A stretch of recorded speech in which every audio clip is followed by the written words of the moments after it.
زید بن ارقم رضی اللہ عنہ نے بیان کیا کہ میں اپنے چچا سعد بن عبادہ یا عبداللہ بن رواحہ رضی اللہ عنہ کے ساتھ تھا۔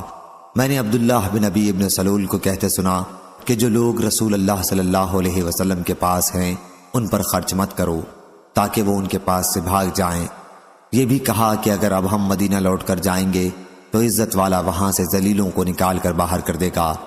میں نے اس کی یہ بات چچا سے آ کر کہی اور انہوں نے رسول اللہ صلی اللہ علیہ وسلم سے اس کا ذکر کیا۔ حضرت صلی اللہ علیہ وسلم نے عبداللہ بن ابی اور اس کے ساتھیوں کو بلوایا۔ انہوں نے قسم کھا لی کہ ایسی کوئی بات انہوں نے نہیں کہی تھی۔ حضرت صلی اللہ علیہ وسلم نے بھی ان کو سچا جانا اور مجھ کو جھوٹا سمجھا۔ مجھے اس کا اتنا صدمہ پہنچا کہ ایسا کبھی نہیں پہنچا ہوگا۔ پھر میں گھر کے اندر بیٹھ گیا۔ پھر اللہ تعالیٰ نے یہ سورت نازل کی، اذا جاءك المنافقون قالوا نشهد انك لرسول الله الى قوله لا تنفقوا على من عند الرسول الله اور آیت ليخرجن الاعز منها الاذل۔ تو حضرت صلی اللہ علیہ وسلم نے مجھے بلوایا اور میرے سامنے اس سورت کی تلاوت کی۔ پھر فرمایا، اللہ نے تمہارے بیان کو سچا کر دیا ہے۔ صحیح بخاری حدیث نمبر 4901۔ حکم نے بیان کیا، انہوں نے کہا کہ میں نے محمد بن کعب قرظی سے سنا، کہا کہ میں نے حضرت زید بن ارقم رضی اللہ عنہ سے سنا۔ انہوں نے بیان کیا کہ جب عبداللہ بن ابی ابن سلول نے کہا کہ جو لوگ رسول اللہ صلی اللہ علیہ وسلم کے پاس ہیں ان پر خرچ نہ کرو، یہ بھی کہا کہ اب اگر ہم مدینہ واپس گئے تو ہم میں سے عزت والا ذلیلوں کو نکال باہر کرے گا، تو میں نے یہ خبر نبی کریم صلی اللہ علیہ وسلم تک پہنچائی۔ اس پر کفار نے مجھے ملامت کی اور عبداللہ بن ابی نے قسم کھا لی کہ اس نے یہ بات نہیں کہی تھی۔ پھر میں گھر واپس آ گیا اور سو گیا۔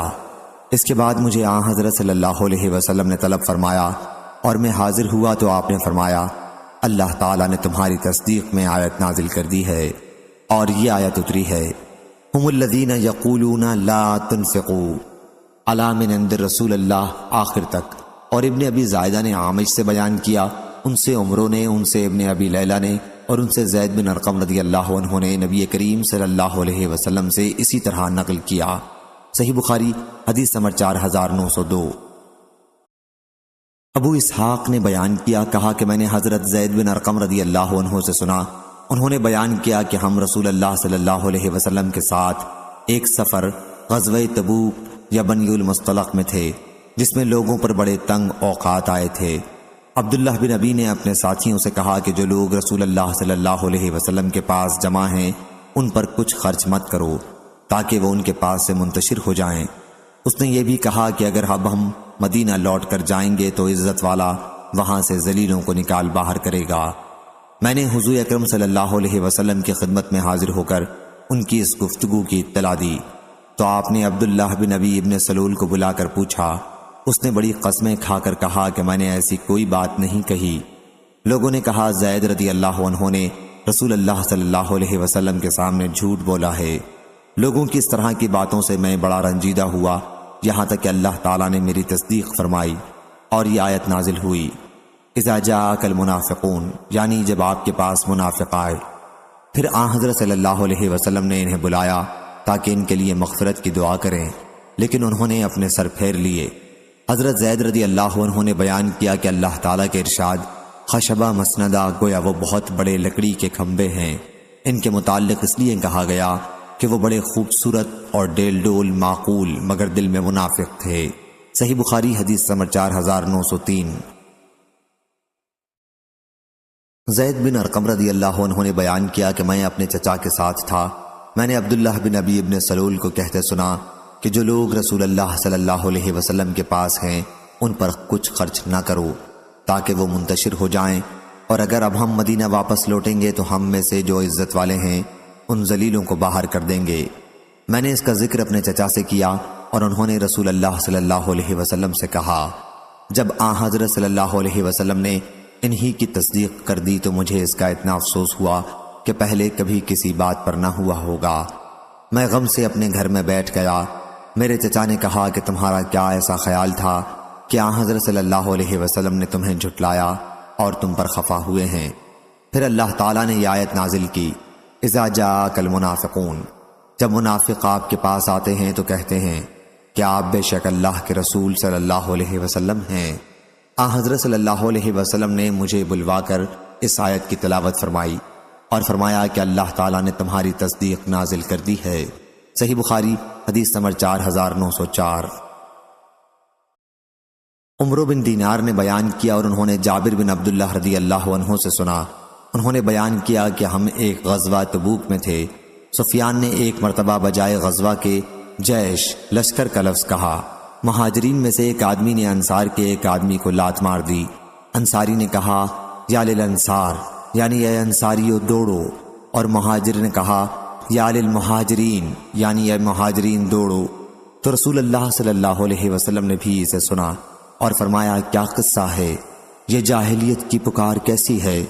لوگوں نے بتایا کہ یا رسول اللہ صلی اللہ علیہ وسلم، ایک مہاجر نے ایک انصاری کو لات سے مار دیا ہے۔ حضرت صلی اللہ علیہ وسلم نے فرمایا اس طرح جاہلیت کی پکار کو چھوڑ دو کہ یہ نہایت ناپاک باتیں ہیں۔ عبداللہ بن ابی نے بھی یہ بات سنی تو کہا اچھا اب یہاں تک نوبت پہنچ گئی، خدا کی قسم جب ہم مدینہ لوٹیں گے تو ہم سے عزت والا ذلیلوں کو نکال کر باہر کر دے گا۔ اس کی خبر حضور صلی اللہ علیہ وسلم کو پہنچ گئی۔ حضرت عمر رضی اللہ عنہ نے کھڑے ہو کر عرض کیا یا رسول اللہ مجھے اجازت دیں کہ میں اس منافق کو ختم کر دوں۔ حضرت صلی اللہ علیہ وسلم نے فرمایا اسے چھوڑ دو تاکہ لوگ یہ نہ کہیں کہ محمد صلی اللہ علیہ وسلم اپنے ساتھیوں کو قتل کرا دیتے ہیں۔ جب مہاجرین مدینہ منورہ میں آئے تو انصار کی تعداد سے ان کی تعداد کم تھی، لیکن بعد میں ان مہاجرین کی تعداد زیادہ ہو گئی تھی۔ سفیان نے بیان کیا کہ میں نے یہ حدیث عمرو بن دینار سے یاد کی۔ عمرو نے بیان کیا کہ میں نے حضرت جابر رضی اللہ عنہ سے سنا کہ ہم نبی کریم صلی اللہ علیہ وسلم کے ساتھ تھے۔ صحیح بخاری حدیث نمبر 4905۔ عبداللہ بن فضل نے بیان کیا اور انہوں نے حضرت انس بن مالک رضی اللہ عنہ سے ان کا بیان نقل کیا کہ مقام حرہ میں جو لوگ شہید کر دیے گئے تھے ان پر مجھے بڑا رنج ہوا۔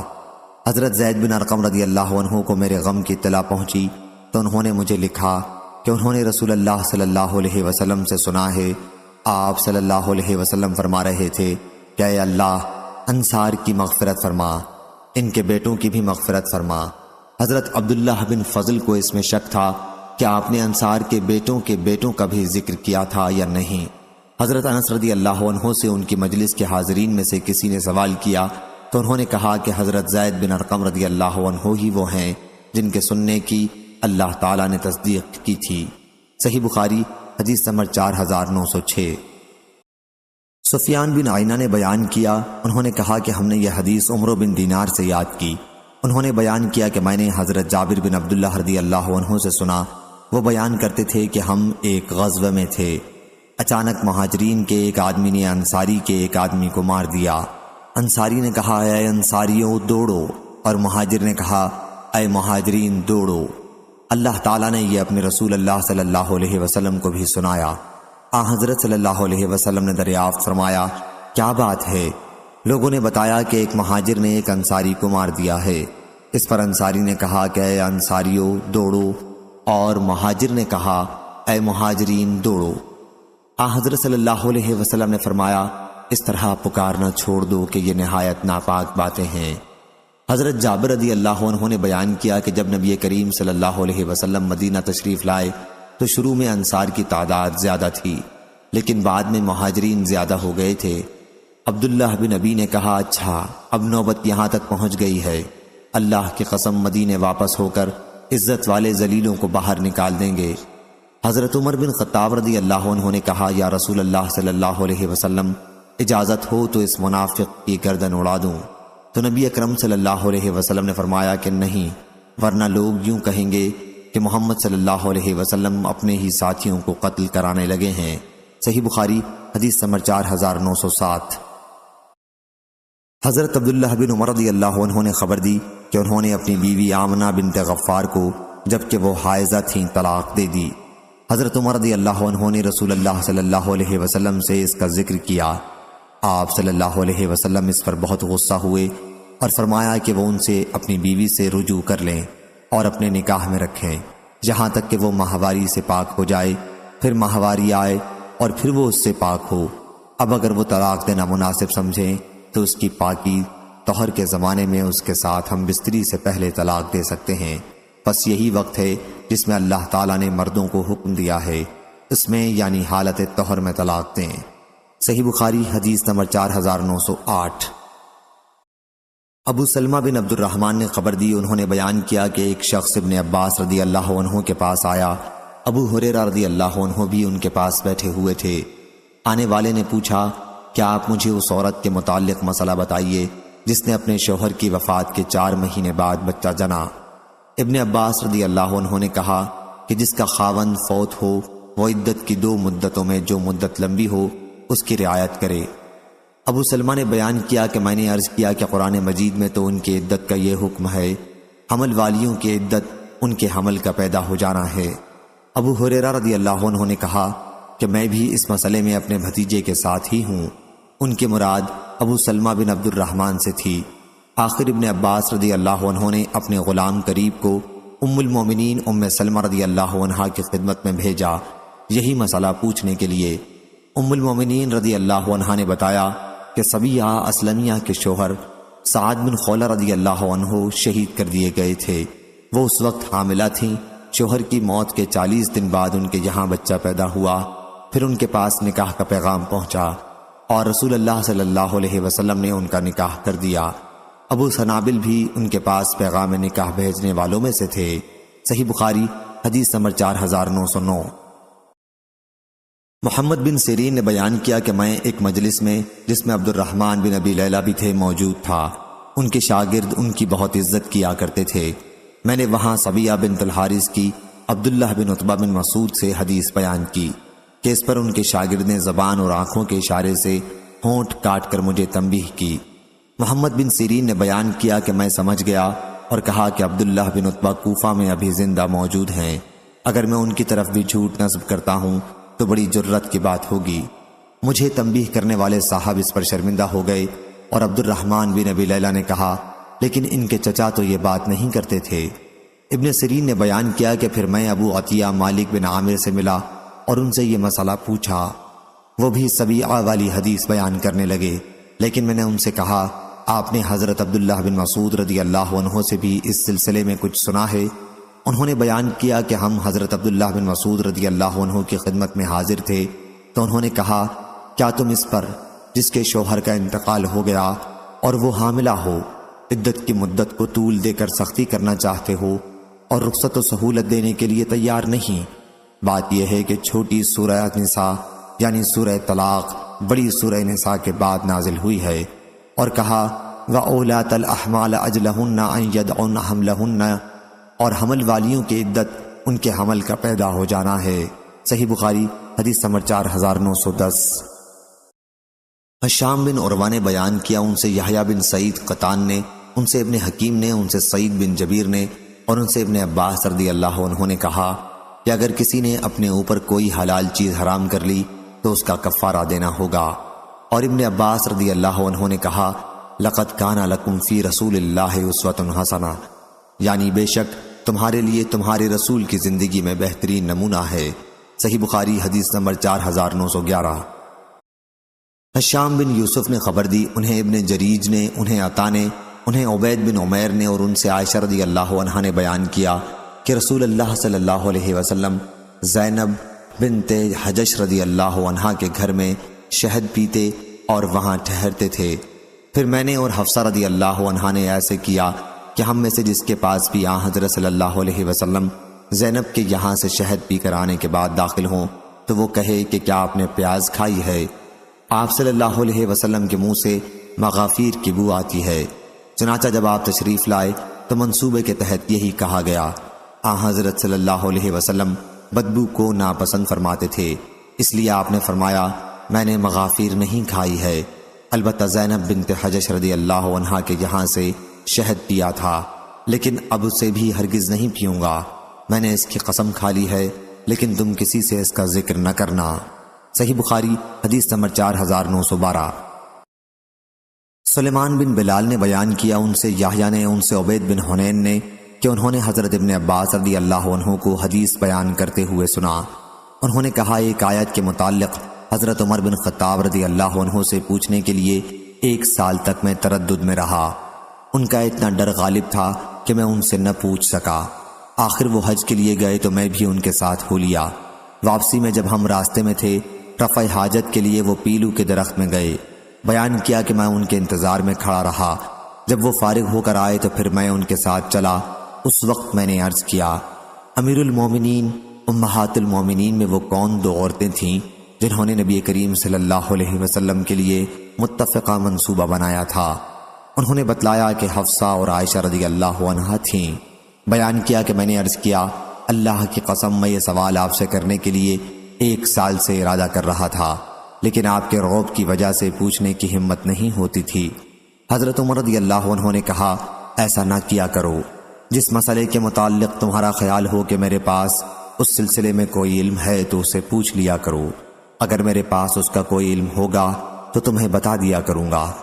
بیان کیا کہ حضرت عمر رضی اللہ عنہ نے کہا، اللہ کی قسم، جاہلیت میں ہماری نظر میں عورتوں کی کوئی عزت نہ تھی، یہاں تک کہ اللہ تعالیٰ نے ان کے بارے میں وہ احکام نازل کیے جو نازل کرنے تھے، اور ان کے حقوق مقرر کیے جو مقرر کرنے تھے۔ بتلایا کہ ایک دن میں سوچ رہا تھا کہ میری بیوی نے مجھ سے کہا کہ بہتر ہے اگر تم اس معاملے کو فلاں فلاں طرح کرو۔ میں نے کہا، تمہارا اس میں کیا کام؟ معاملہ مجھ سے متعلق ہے، تم اس میں دخل دینے والی کون ہوتی ہو؟ میری بیوی نے اس پر کہا، خطاب کے بیٹے، تمہارے اس طرز عمل پر حیرت ہے، تم اپنی باتوں کا جواب برداشت نہیں کر سکتے۔ تمہاری لڑکی حفصہ رضی اللہ عنہا تو رسول اللہ صلی اللہ علیہ وسلم کو بھی جواب دے دیتی ہیں۔ ایک دن تو اس نے حضرت صلی اللہ علیہ وسلم پر غصہ بھی کر دیا تھا۔ یہ سن کر حضرت عمر رضی اللہ عنہ کھڑے ہو گئے اور اپنی چادر اوڑھ کر حضرت حفصہ رضی اللہ عنہا کے گھر پہنچے اور فرمایا، بیٹی، کیا تم رسول اللہ صلی اللہ علیہ وسلم کی باتوں کا جواب دے دیتی ہو؟ یہاں تک کہ ایک دن تم نے حضرت صلی اللہ علیہ وسلم کو دن بھر ناراض بھی رکھا ہے۔ حضرت حفصہ رضی اللہ عنہا نے عرض کیا، ہاں، اللہ کی قسم، ہم حضور صلی اللہ علیہ وسلم کو کبھی جواب دے دیتے ہیں۔ حضرت عمر رضی اللہ عنہ نے کہا، میں نے کہا، جان لو میں تمہیں اللہ کی سزا اور اس کے رسول کی سزا ناراضگی سے ڈراتا ہوں۔ بیٹی، اس عورت کی وجہ سے دھوکے میں نہ آ جانا جس نے حضور اکرم صلی اللہ علیہ وسلم کی محبت حاصل کر لی ہے۔ ان کا اشارہ حضرت عائشہ رضی اللہ عنہا کی طرف تھا۔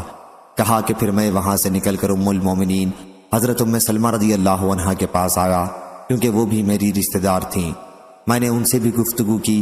انہوں نے کہا، ابن خطاب، تعجب ہے کہ آپ ہر معاملے میں دخل اندازی کرتے ہیں اور آپ چاہتے ہیں کہ حضرت صلی اللہ علیہ وسلم اور ان کی ازواج کے معاملات میں بھی دخل دیں۔ اللہ کی قسم، انہوں نے میری ایسی گرفت کی کہ میرے غصے کو ٹھنڈا کر کے رکھ دیا۔ میں ان کے گھر سے باہر نکل آیا۔ میرے ایک انصاری دوست تھے۔ جب میں حضرت صلی اللہ علیہ وسلم کی مجلس میں حاضر نہ ہوتا تو وہ مجلس کی تمام باتیں مجھ سے آ کر بتایا کرتے، اور جب وہ حاضر نہ ہوتے تو میں انہیں آ کر بتایا کرتا تھا۔ اس زمانے میں ہمیں غسان کے بادشاہ کی طرف سے ڈر تھا۔ اطلاع ملی تھی کہ وہ مدینہ پر چڑھائی کرنے کا ارادہ کر رہا ہے۔ اس زمانے میں کئی عیسائی و ایرانی بادشاہ ایسا غلط گھمنڈ رکھتے تھے کہ یہ مسلمان کیا ہیں، ہم جب چاہیں گے ان کا صفایا کر دیں گے، مگر سارے خیالات غلط ثابت ہوئے۔ اللہ نے اسلام کو غالب کیا، چنانچہ ہم کو ہر وقت یہی خطرہ رہتا تھا۔ ایک دن اچانک میرے انصاری دوست نے دروازہ کھٹکھٹایا اور کہا، کھولو کھولو کھولو۔ میں نے کہا، معلوم ہوتا ہے غسانی آ گئے۔ انہوں نے کہا، بلکہ اس سے بھی زیادہ اہم معاملہ پیش آ گیا ہے، وہ یہ کہ رسول کریم صلی اللہ علیہ وسلم نے اپنی بیویوں سے علیحدگی اختیار کر لی ہے۔ میں نے کہا، حفصہ اور عائشہ رضی اللہ عنہا کی ناک غبار آلود ہو۔ چنانچہ میں نے اپنا کپڑا پہنا اور باہر نکل آیا۔ میں جب پہنچا تو حضور اکرم صلی اللہ علیہ وسلم اپنے بالا خانہ میں تشریف رکھتے تھے، جس پر سیڑھی سے چڑھا جاتا تھا۔ حضرت صلی اللہ علیہ وسلم کا ایک حبشی غلام رباح سیڑھی کے سرے پر موجود تھا۔ میں نے کہا، حضرت صلی اللہ علیہ وسلم سے عرض کرو کہ عمر بن خطاب رضی اللہ عنہ آیا ہے اور اندر آنے کی اجازت چاہتا ہے۔ میں نے حضرت صلی اللہ علیہ وسلم کی خدمت میں پہنچ کر سارا واقعہ سنایا۔ جب میں حضرت ام سلمہ رضی اللہ عنہا کی گفتگو پر پہنچا تو آپ کو ہنسی آ گئی۔ اس وقت حضرت صلی اللہ علیہ وسلم کھجور کی ایک چٹائی پر تشریف رکھتے تھے۔ آپ کے جسم مبارک اور اس چٹائی کے درمیان کوئی اور چیز نہیں تھی۔ آپ کے سر کے نیچے ایک چمڑے کا تکیہ تھا جس میں کھجور کی چھال بھری ہوئی تھی۔ پاؤں کی طرف کیکر کے پتوں کا ڈھیر تھا اور سر کی طرف مشکیزہ لٹک رہا تھا۔ میں نے چٹائی کے نشانات آپ کے پہلو پر دیکھے تو رو پڑا۔ آپ صلی اللہ علیہ وسلم نے فرمایا، کس بات پر رونے لگے ہو؟ میں نے عرض کیا، یا رسول اللہ صلی اللہ علیہ وسلم، قیصر و کسریٰ کو دنیا کا ہر طرح کا آرام حاصل رہا ہے، آپ اللہ کے رسول ہیں، آپ پھر ایسی تنگ زندگی گزارتے ہیں۔ حضرت صلی اللہ علیہ وسلم نے فرمایا، کیا تم اس پر خوش نہیں ہو کہ ان کے حصے میں دنیا ہے اور ہمارے حصے میں آخرت ہے؟ صحیح بخاری حدیث نمبر 4913۔ یحییٰ بن سعید انصاری نے بیان کیا، کہا میں نے عبید بن حنین سے سنا، انہوں نے بیان کیا کہ میں نے حضرت ابن عباس رضی اللہ عنہ سے سنا، وہ بیان کرتے تھے کہ میں نے حضرت عمر رضی اللہ عنہ سے ایک بات پوچھنے کا ارادہ کیا اور عرض کیا، یا امیر المومنین، وہ کون دو عورتیں تھیں جنہوں نے رسول اللہ صلی اللہ علیہ وسلم کو ستانے کے لیے منصوبہ بنایا تھا؟ ابھی میں نے اپنی بات پوری بھی نہیں کی تھی، انہوں نے کہا وہ عائشہ اور حفصہ رضی اللہ عنہا تھیں۔ صحیح بخاری حدیث نمبر 4914۔ یحییٰ بن سعید انصاری نے بیان کیا، کہا کہ میں نے عبید بن حنین سے سنا، وہ بیان کرتے تھے کہ میں نے حضرت ابن عباس رضی اللہ عنہ سے سنا، انہوں نے بیان کیا کہ میں نے حضرت عمر رضی اللہ عنہ سے ان دو عورتوں کے متعلق سوال کرنا چاہا جنہوں نے رسول اللہ صلی اللہ علیہ وسلم کے اوپر زور کیا تھا۔ ایک سال میں اسی فکر میں رہا اور مجھے کوئی موقع نہیں ملتا تھا۔ آخر ان کے ساتھ حج کے لیے نکلا۔ واپسی میں جب ہم مقام زہران میں تھے تو حضرت عمر رضی اللہ عنہ رفع حاجت کے لیے گئے، پھر کہا کہ میرے لیے وضو کا پانی لاؤ۔ میں ایک برتن میں پانی لایا اور ان کو وضو کرانے لگا۔ اس وقت مجھ کو موقع ملا، میں نے عرض کیا، امیر المومنین، وہ عورتیں کون تھیں جنہوں نے نبی کریم صلی اللہ علیہ وسلم کے مقابل ایسا کیا تھا؟ ابھی میں نے اپنی بات پوری نہ کی تھی، انہوں نے کہا کہ وہ عائشہ اور حفصہ رضی اللہ عنہا تھی۔ صحیح بخاری حدیث نمبر 4915۔ حضرت انس رضی اللہ عنہ نے بیان کیا کہ حضرت عمر رضی اللہ عنہ نے کہا، نبی کریم صلی اللہ علیہ وسلم کی ازواج حضرت صلی اللہ علیہ وسلم کو غیرت دلانے کے لیے جمع ہو گئیں، تو میں نے ان سے کہا، اگر نبی طلاق دے دے تو ان کا پروردگار تمہارے بدلے میں انہیں تم سے بہتر بیویاں دے دے گا۔ چنانچہ یہ آیت نازل ہوئی، عسیٰ ربہ ان طلقکن، آخر تک۔ صحیح بخاری حدیث نمبر 4916۔ عبید اللہ نے بیان کیا، ان سے اسرائیل نے، ان سے ابو حسین نے، ان سے مجاہد نے اور ان سے حضرت ابن عباس رضی اللہ عنہ نے آیت اطلی بعد ذالک زنیم، یعنی وہ ظالم سخت مزاج ہے، اس کے علاوہ حرامی بھی ہے، کے متعلق فرمایا کہ یہ آیت قریش کے ایک شخص کے بارے میں نازل ہوئی تھی۔ اس کی گردن میں ایک نشانی تھی جیسے بکری میں نشانی ہوتی ہے کہ بعض ان میں کا کوئی عضو بڑھا ہوا ہوتا ہے۔ صحیح بخاری حدیث نمبر 4917۔ سفیان نے معبد بن خالد سے بیان کیا، کہا کہ میں نے حارثہ بن وہب خزائی رضی اللہ عنہ سے سنا، انہوں نے بیان کیا کہ میں نے نبی کریم صلی اللہ علیہ وسلم سے سنا، آپ فرما رہے تھے کہ تمہیں بہشتی آدمی کے متعلق نہ بتا دوں، وہ دیکھنے میں کمزور ناتواں ہوتا ہے، لیکن اللہ کے یہاں اس کا مرتبہ یہ ہے کہ اگر کسی بات پر اللہ کی قسم کھا لے تو اللہ اسے ضرور پوری کر دیتا ہے۔ اور کیا میں تمہیں دوزخ والوں کے متعلق نہ بتا دوں؟ ہر بدخو، بھاری جسم والا اور تکبر کرنے والا۔ صحیح بخاری حدیث نمبر 4918۔ ابو سعید خدری رضی اللہ عنہ نے بیان کیا کہ میں نے رسول اللہ صلی اللہ علیہ وسلم سے سنا، آپ فرما رہے تھے کہ ہمارا رب قیامت کے دن اپنی پنڈلی کھولے گا، اس وقت ہر مومن مرد اور ہر مومنہ عورت اس کے لیے سجدے میں گر پڑیں گے، صرف وہ باقی رہ جائیں گے جو دنیا میں دکھاوے اور ناموری کے لیے سجدہ کرتے تھے۔ جب وہ سجدہ کرنا چاہیں گے تو ان کی پیٹھ تختہ ہو جائے گی اور وہ سجدے کے لیے نہ مڑ سکیں گے۔ صحیح بخاری حدیث نمبر 4919۔ حضرت عبداللہ بن عباس رضی اللہ عنہ نے بیان کیا کہ جو بت حضرت موسیٰ علیہ السلام کی قوم میں پوجے جاتے تھے بعد میں وہی عرب میں پوجے جانے لگے۔ ودودمت الجندل میں بنی کلب کا بت تھا، سوا بن حزیل کا، یغوس بن مراد کا اور مراد کی شاخ بن غطیف کا جو وادی اجوف میں قوم سبا کے پاس رہتے تھے۔ یعوق بنی حمدان کا بت تھا، نصر حمیر کا بت تھا جو ذوالقلاع کی آل میں سے تھے۔ یہ پانچوں حضرت نوح علیہ السلام کی قوم کے نیک لوگوں کے نام تھے۔ جب ان کی موت ہو گئی تو شیطان نے ان کے دل میں ڈالا کہ اپنی مجلسوں میں جہاں وہ بیٹھتے تھے ان کے بت قائم کر لیں۔ اور ان بتوں کے نام اپنے نیک لوگوں کے نام پر رکھ لیں۔ چنانچہ ان لوگوں نے ایسا ہی کیا۔ اس وقت ان بتوں کی پوجا نہیں ہوتی تھی، لیکن جب وہ لوگ بھی مر گئے جنہوں نے بت قائم کیے تھے اور علم لوگوں میں نہ رہا تو ان کی پوجا ہونے لگی۔ صحیح بخاری حدیث نمبر 4920۔ حضرت ابن عباس رضی اللہ عنہ نے بیان کیا کہ رسول اللہ صلی اللہ علیہ وسلم نے اپنے صحابہ کے ساتھ سوق عکاظ، مکہ اور طائف کے درمیان ایک میدان جہاں عربوں کا مشہور میلہ لگتا تھا کا قصد کیا۔ اس زمانے میں شیاطین تک آسمان کی خبروں کے چرا لینے میں رکاوٹ پیدا کر دی گئی تھی اور ان پر آسمان سے آگ کے انگارے چھوڑے جاتے تھے۔ جب وہ جن اپنی قوم کے پاس لوٹ کر آئے تو ان کی قوم نے ان سے پوچھا کہ کیا بات ہوئی۔ انہوں نے بتایا کہ آسمان کی خبروں میں اور ہمارے درمیان رکاوٹ کر دی گئی ہے اور ہم پر آسمان سے آگ کے انگارے برسائے گئے ہیں۔ انہوں نے کہا کہ آسمان کی خبروں اور تمہارے درمیان رکاوٹ ہونے کی وجہ یہ ہے کہ کوئی خاص بات پیش آئی ہے، اس لیے ساری زمین پر مشرق و مغرب میں پھیل جاؤ اور تلاش کرو کہ کون سی بات پیش آ گئی ہے۔ چنانچہ شیاطین مشرق و مغرب میں پھیل گئے تاکہ اس بات کا پتہ لگائیں کہ آسمانوں کی خبروں کی ان تک پہنچنے میں رکاوٹ پیدا کی گئی ہے وہ کس بڑے واقعے کی وجہ سے ہے۔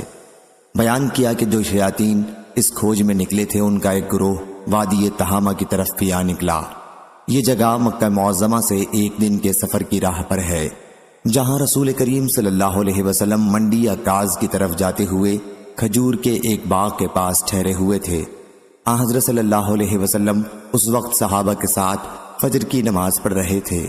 جب شیاطین نے قرآن مجید سنا تو یہ اس کو سننے لگ گئے۔ پھر انہوں نے کہا کہ یہی چیز ہے وہ جس کی وجہ سے تمہارے اور آسمان کے خبروں کے درمیان رکاوٹ پیدا ہوئی ہے۔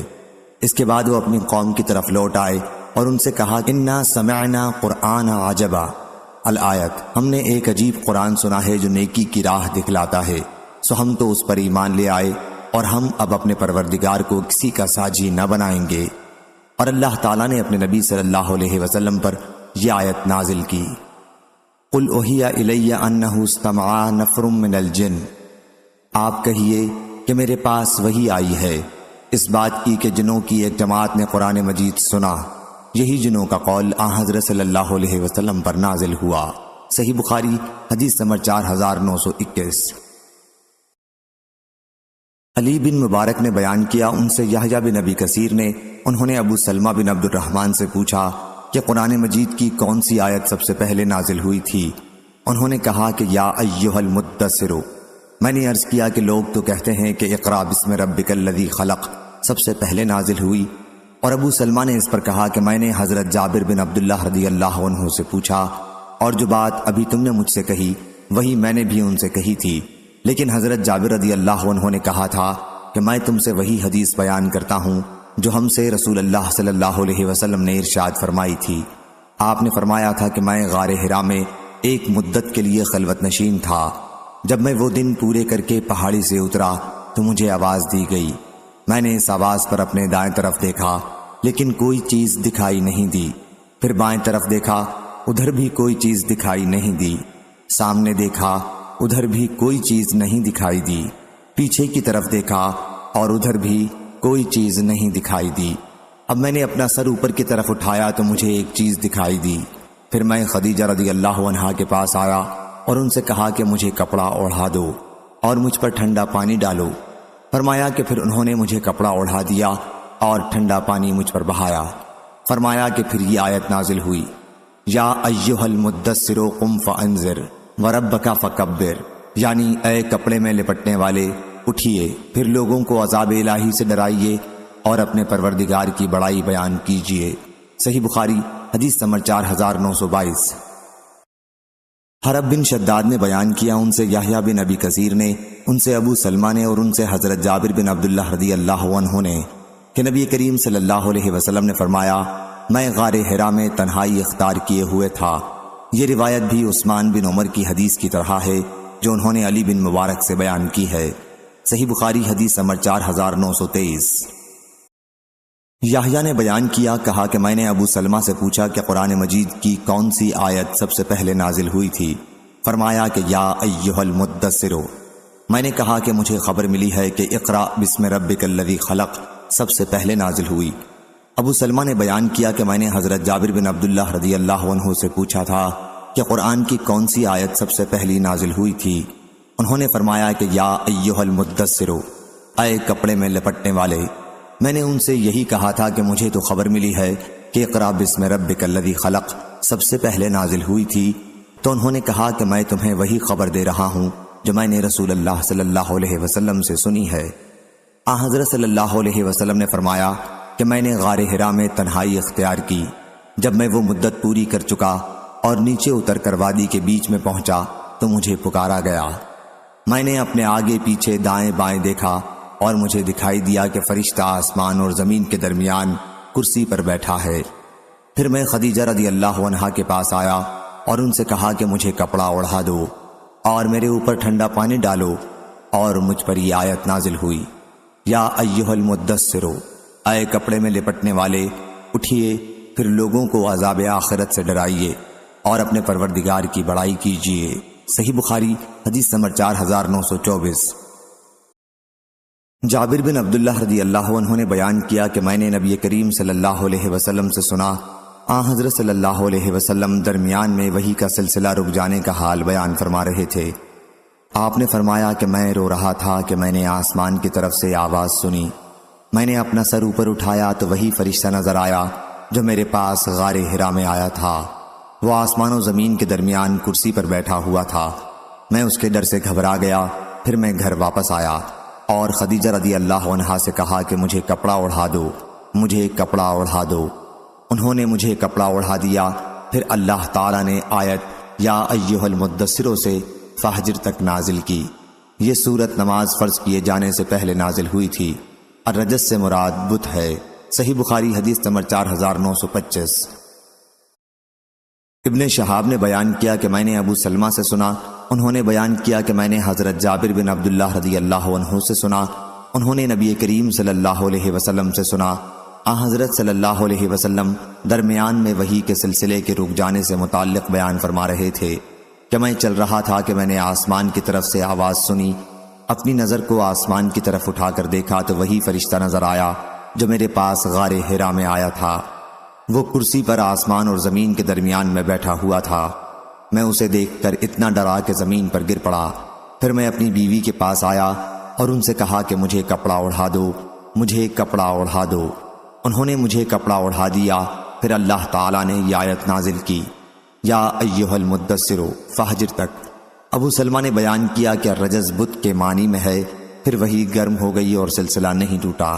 صحیح بخاری حدیث نمبر 4926۔ حضرت ابن عباس رضی اللہ عنہ نے بیان کیا کہ جب نبی کریم صلی اللہ علیہ وسلم پر وحی نازل ہوتی تو آپ اس پر اپنی زبان ہلایا کرتے تھے۔ سفیان نے کہا کہ اس ہلانے سے آپ کا مقصد وحی کو یاد کرنا ہوتا تھا۔ اس پر اللہ تعالیٰ نے یہ آیت نازل کی، آپ جلدی جلدی لینے کے لیے اس پر زبان نہ ہلایا کریں، اس کا جمع کر دینا اور اس کا پڑھوا دینا، یہ ہر دو کام تو ہمارے ذمہ ہیں۔ صحیح بخاری حدیث نمبر 4927۔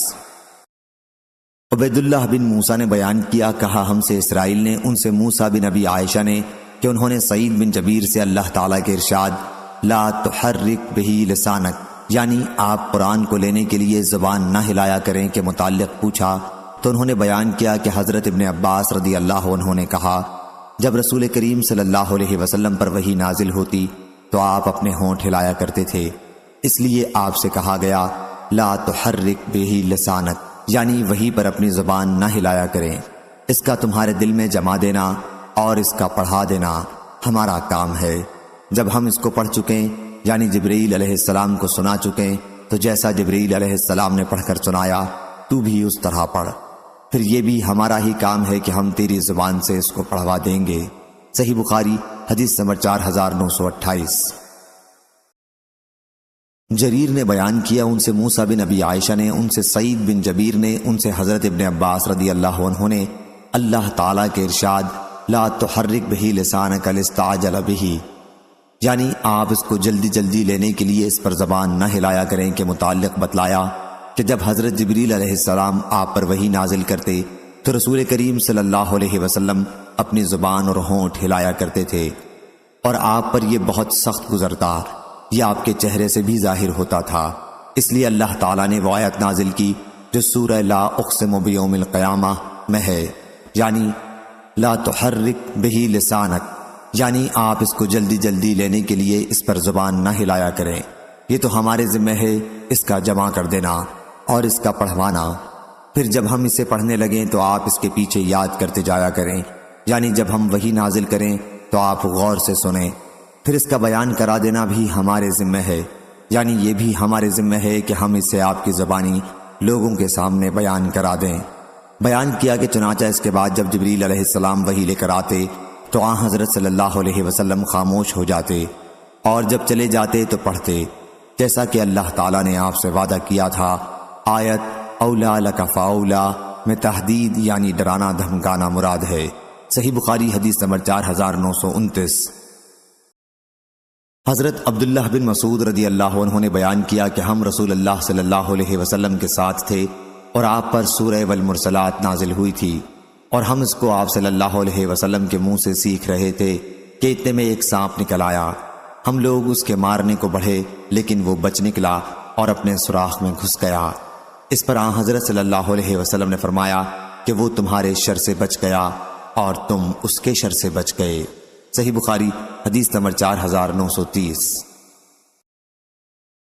یحییٰ بن آدم نے خبر دی، انہیں اسرائیل نے، انہیں منصور نے یہی حدیث، اور اسرائیل نے اس حدیث کو عامش سے، انہوں نے ابراہیم سے، انہوں نے علقمہ سے، انہوں نے عبداللہ بن مسعود رضی اللہ عنہ سے بھی روایت کیا ہے، اور یحییٰ بن آدم کے ساتھ اس حدیث کو اسود بن عامر نے اسرائیل سے روایت کیا، اور حفص بن غیاث اور ابو معاویہ اور سلیمان بن قرم نے عامش سے، انہوں نے ابراہیم سے، انہوں نے اسود سے روایت کیا، اور یحییٰ بن حماد شیخ بخاری نے کہا ہم کو ابو ایوانہ نے خبر دی، انہوں نے مغیرہ بن مقسم سے، انہوں نے ابراہیم سے، انہوں نے علقمہ سے، انہوں نے عبداللہ بن مسعود رضی اللہ عنہ سے، اور محمد بن اسحاق نے اس حدیث کو عبد الرحمن بن اسود سے روایت کیا، انہوں نے اپنے والد اسود سے، انہوں نے عبداللہ بن مسعود رضی اللہ عنہ سے بیان کیا۔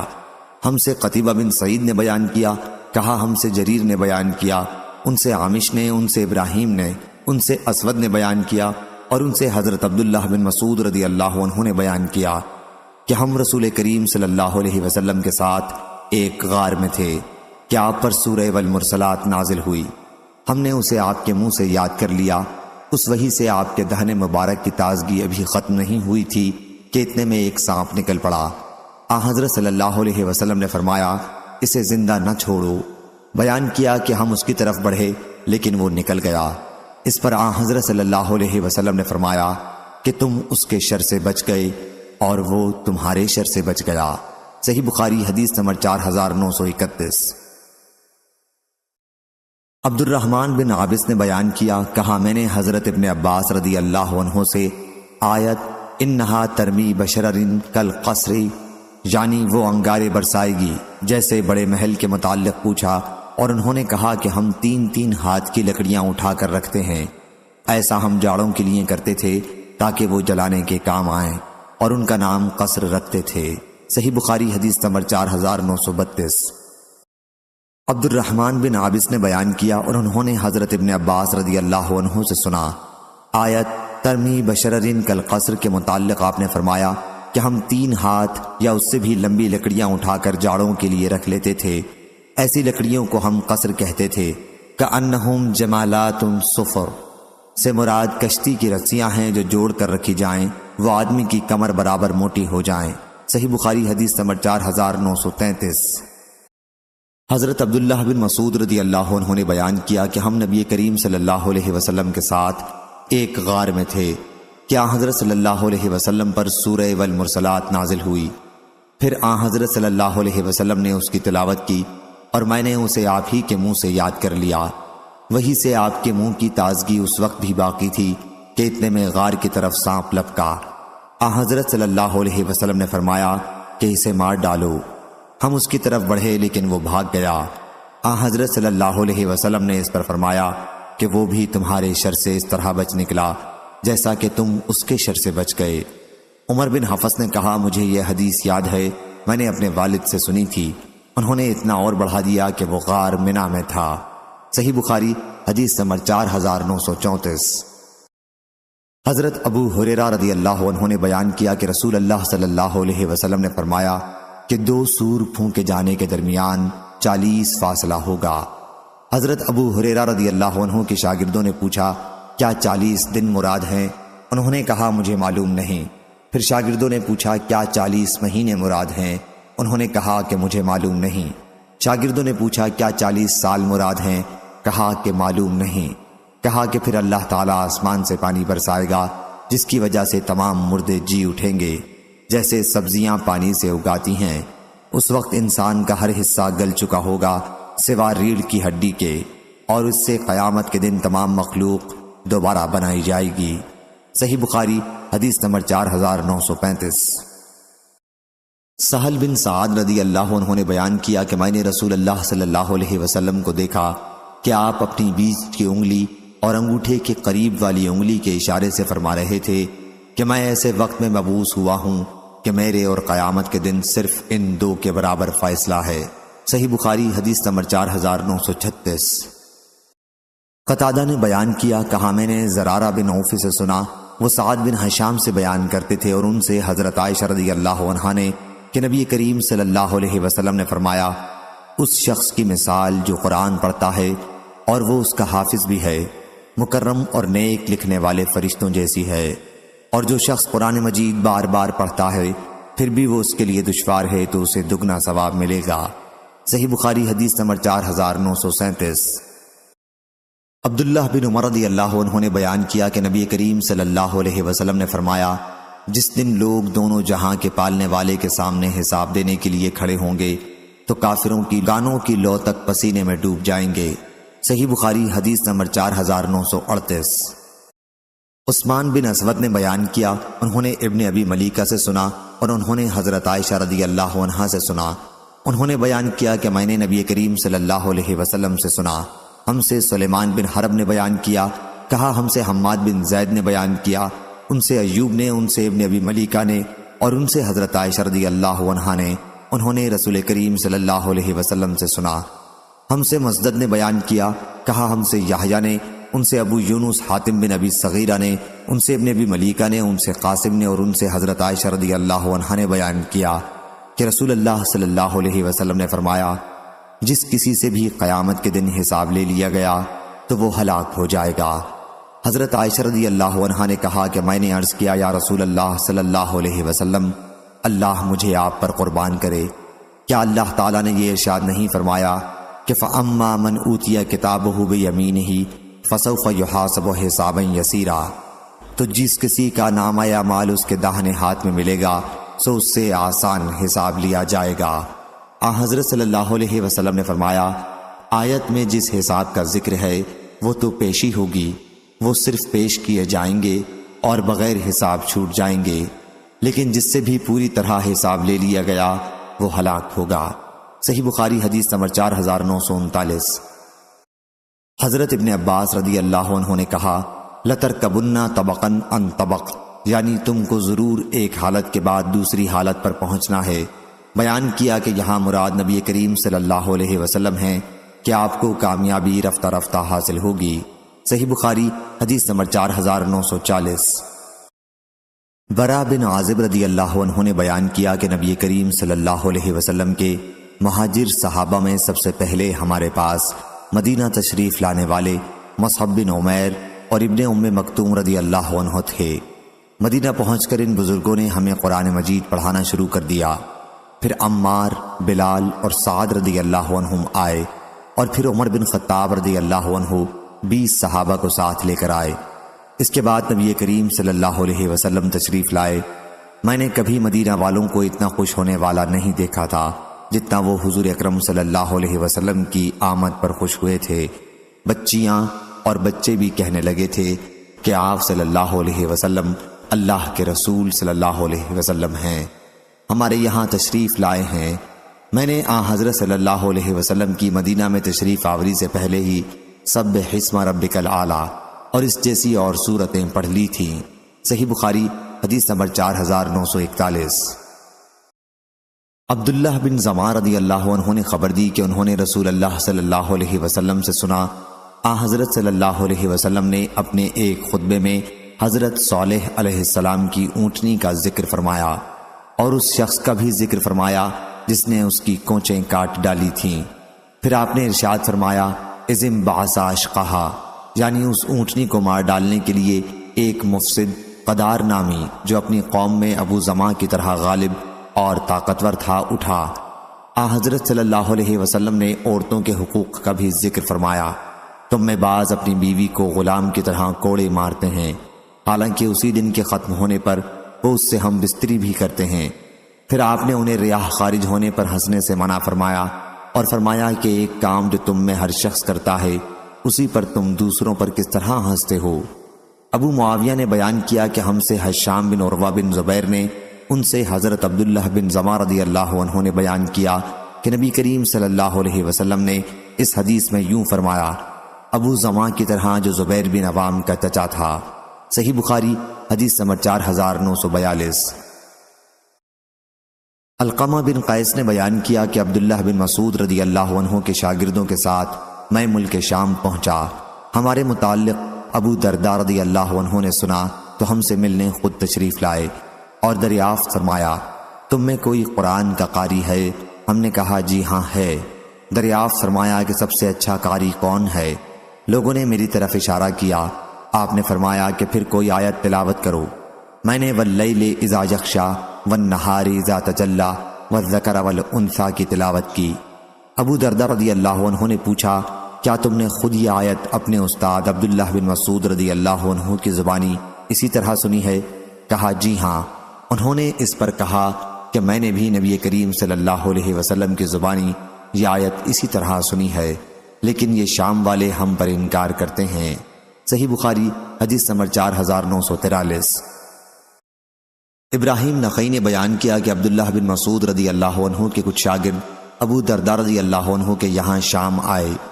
انہوں نے انہیں تلاش کیا اور پا لیا۔ پھر ان سے پوچھا کہ تم میں کون عبداللہ بن مسعود رضی اللہ عنہ کی قرأت کے مطابق قرأت کر سکتا ہے؟ شاگردوں نے کہا کہ ہم سب کر سکتے ہیں۔ پھر پوچھا کسے ان کی قرأت زیادہ محفوظ ہے؟ سب نے حضرت علقمہ کی طرف اشارہ کیا۔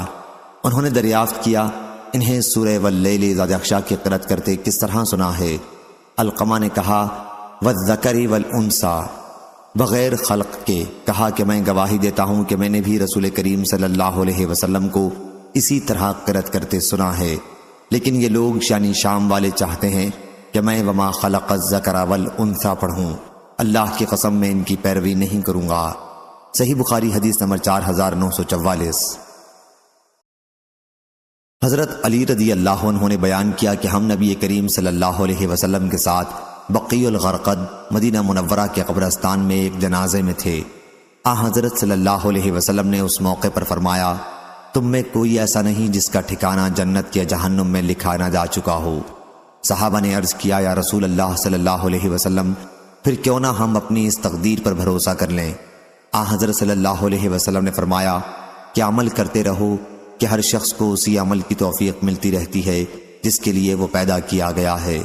پھر آپ نے آیت فَأَمَّا مَنْ أَعْطَىٰ وَاتَّقَىٰ وَصَدَّقَ بِالْحُسْنَىٰ آخر تک پڑھی، یعنی ہم اس کے لیے نیک کام آسان کر دیں گے۔ صحیح بخاری حدیث نمبر 4945۔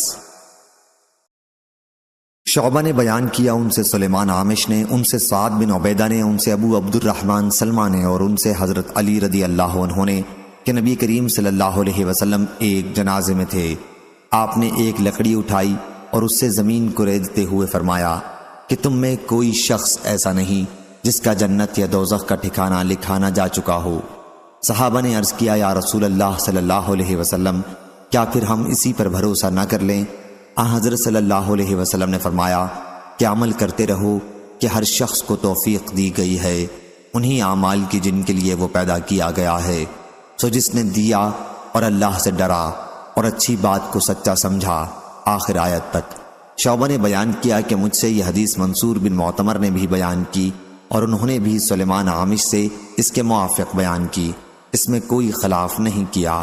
صحیح بخاری حدیث نمبر 4946۔ حضرت علی رضی اللہ عنہ نے بیان کیا کہ ہم نبی کریم صلی اللہ علیہ وسلم کے پاس بیٹھے ہوئے تھے۔ آپ نے فرمایا کہ ہم میں کوئی ایسا نہیں جس کا جہنم کا ٹھکانہ اور جنت کا ٹھکانہ لکھا نہ جا چکا ہو۔ ہم نے عرض کیا یا رسول اللہ صلی اللہ علیہ وسلم، پھر ہم اسی پر بھروسہ کیوں نہ کر لیں؟ فرمایا نہیں، عمل کرتے رہو کیونکہ ہر شخص کو آسانی دی گئی ہے۔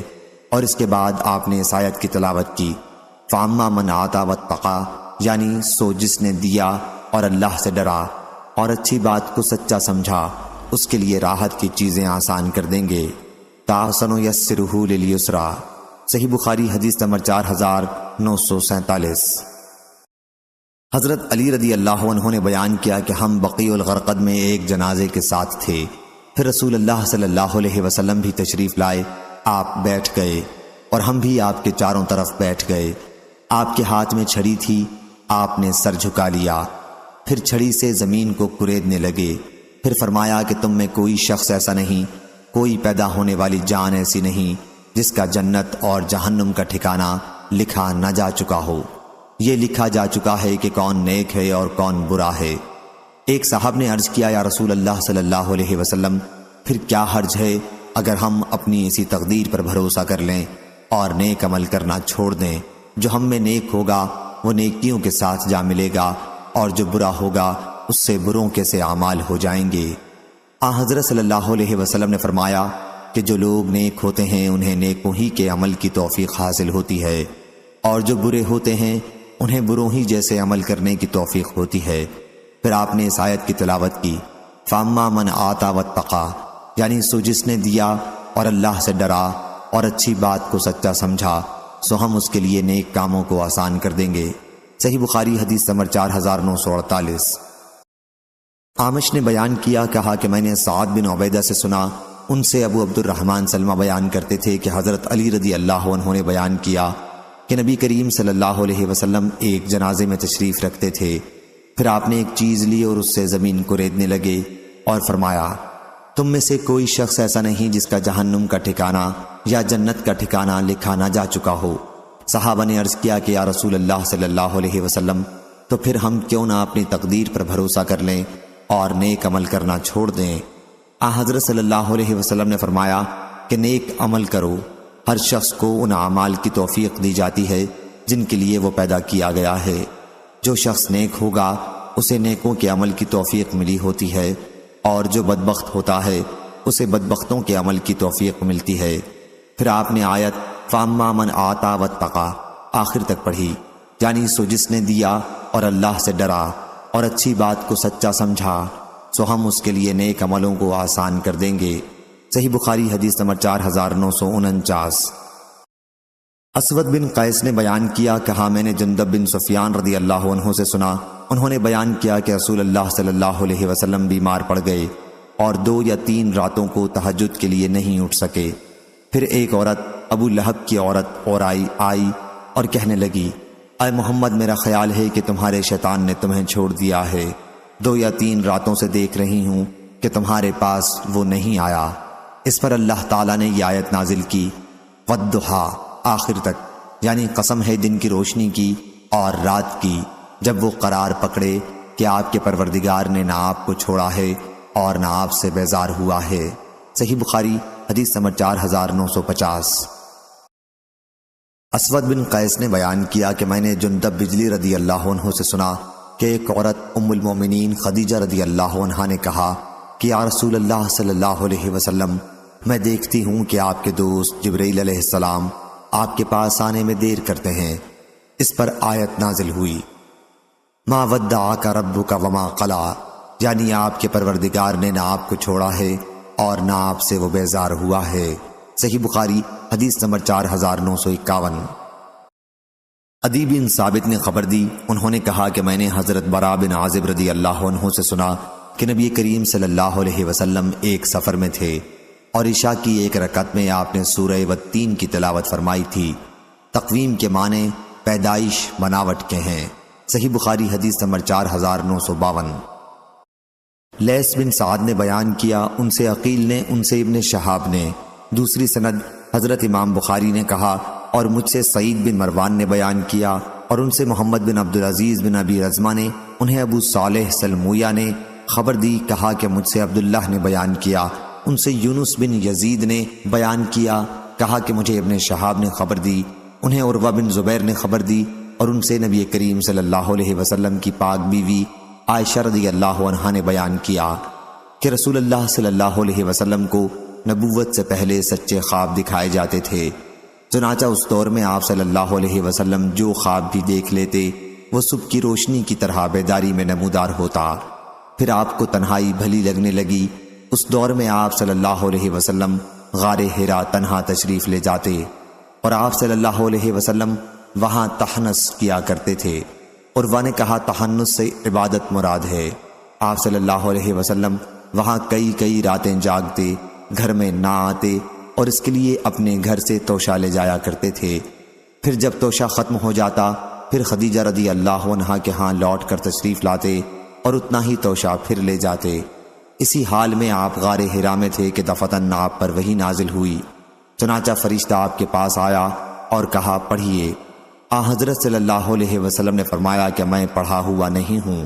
حضور صلی اللہ علیہ وسلم نے بیان کیا کہ مجھے فرشتے نے پکڑ لیا اور اتنا بھینچا کہ میں بے طاقت ہو گیا۔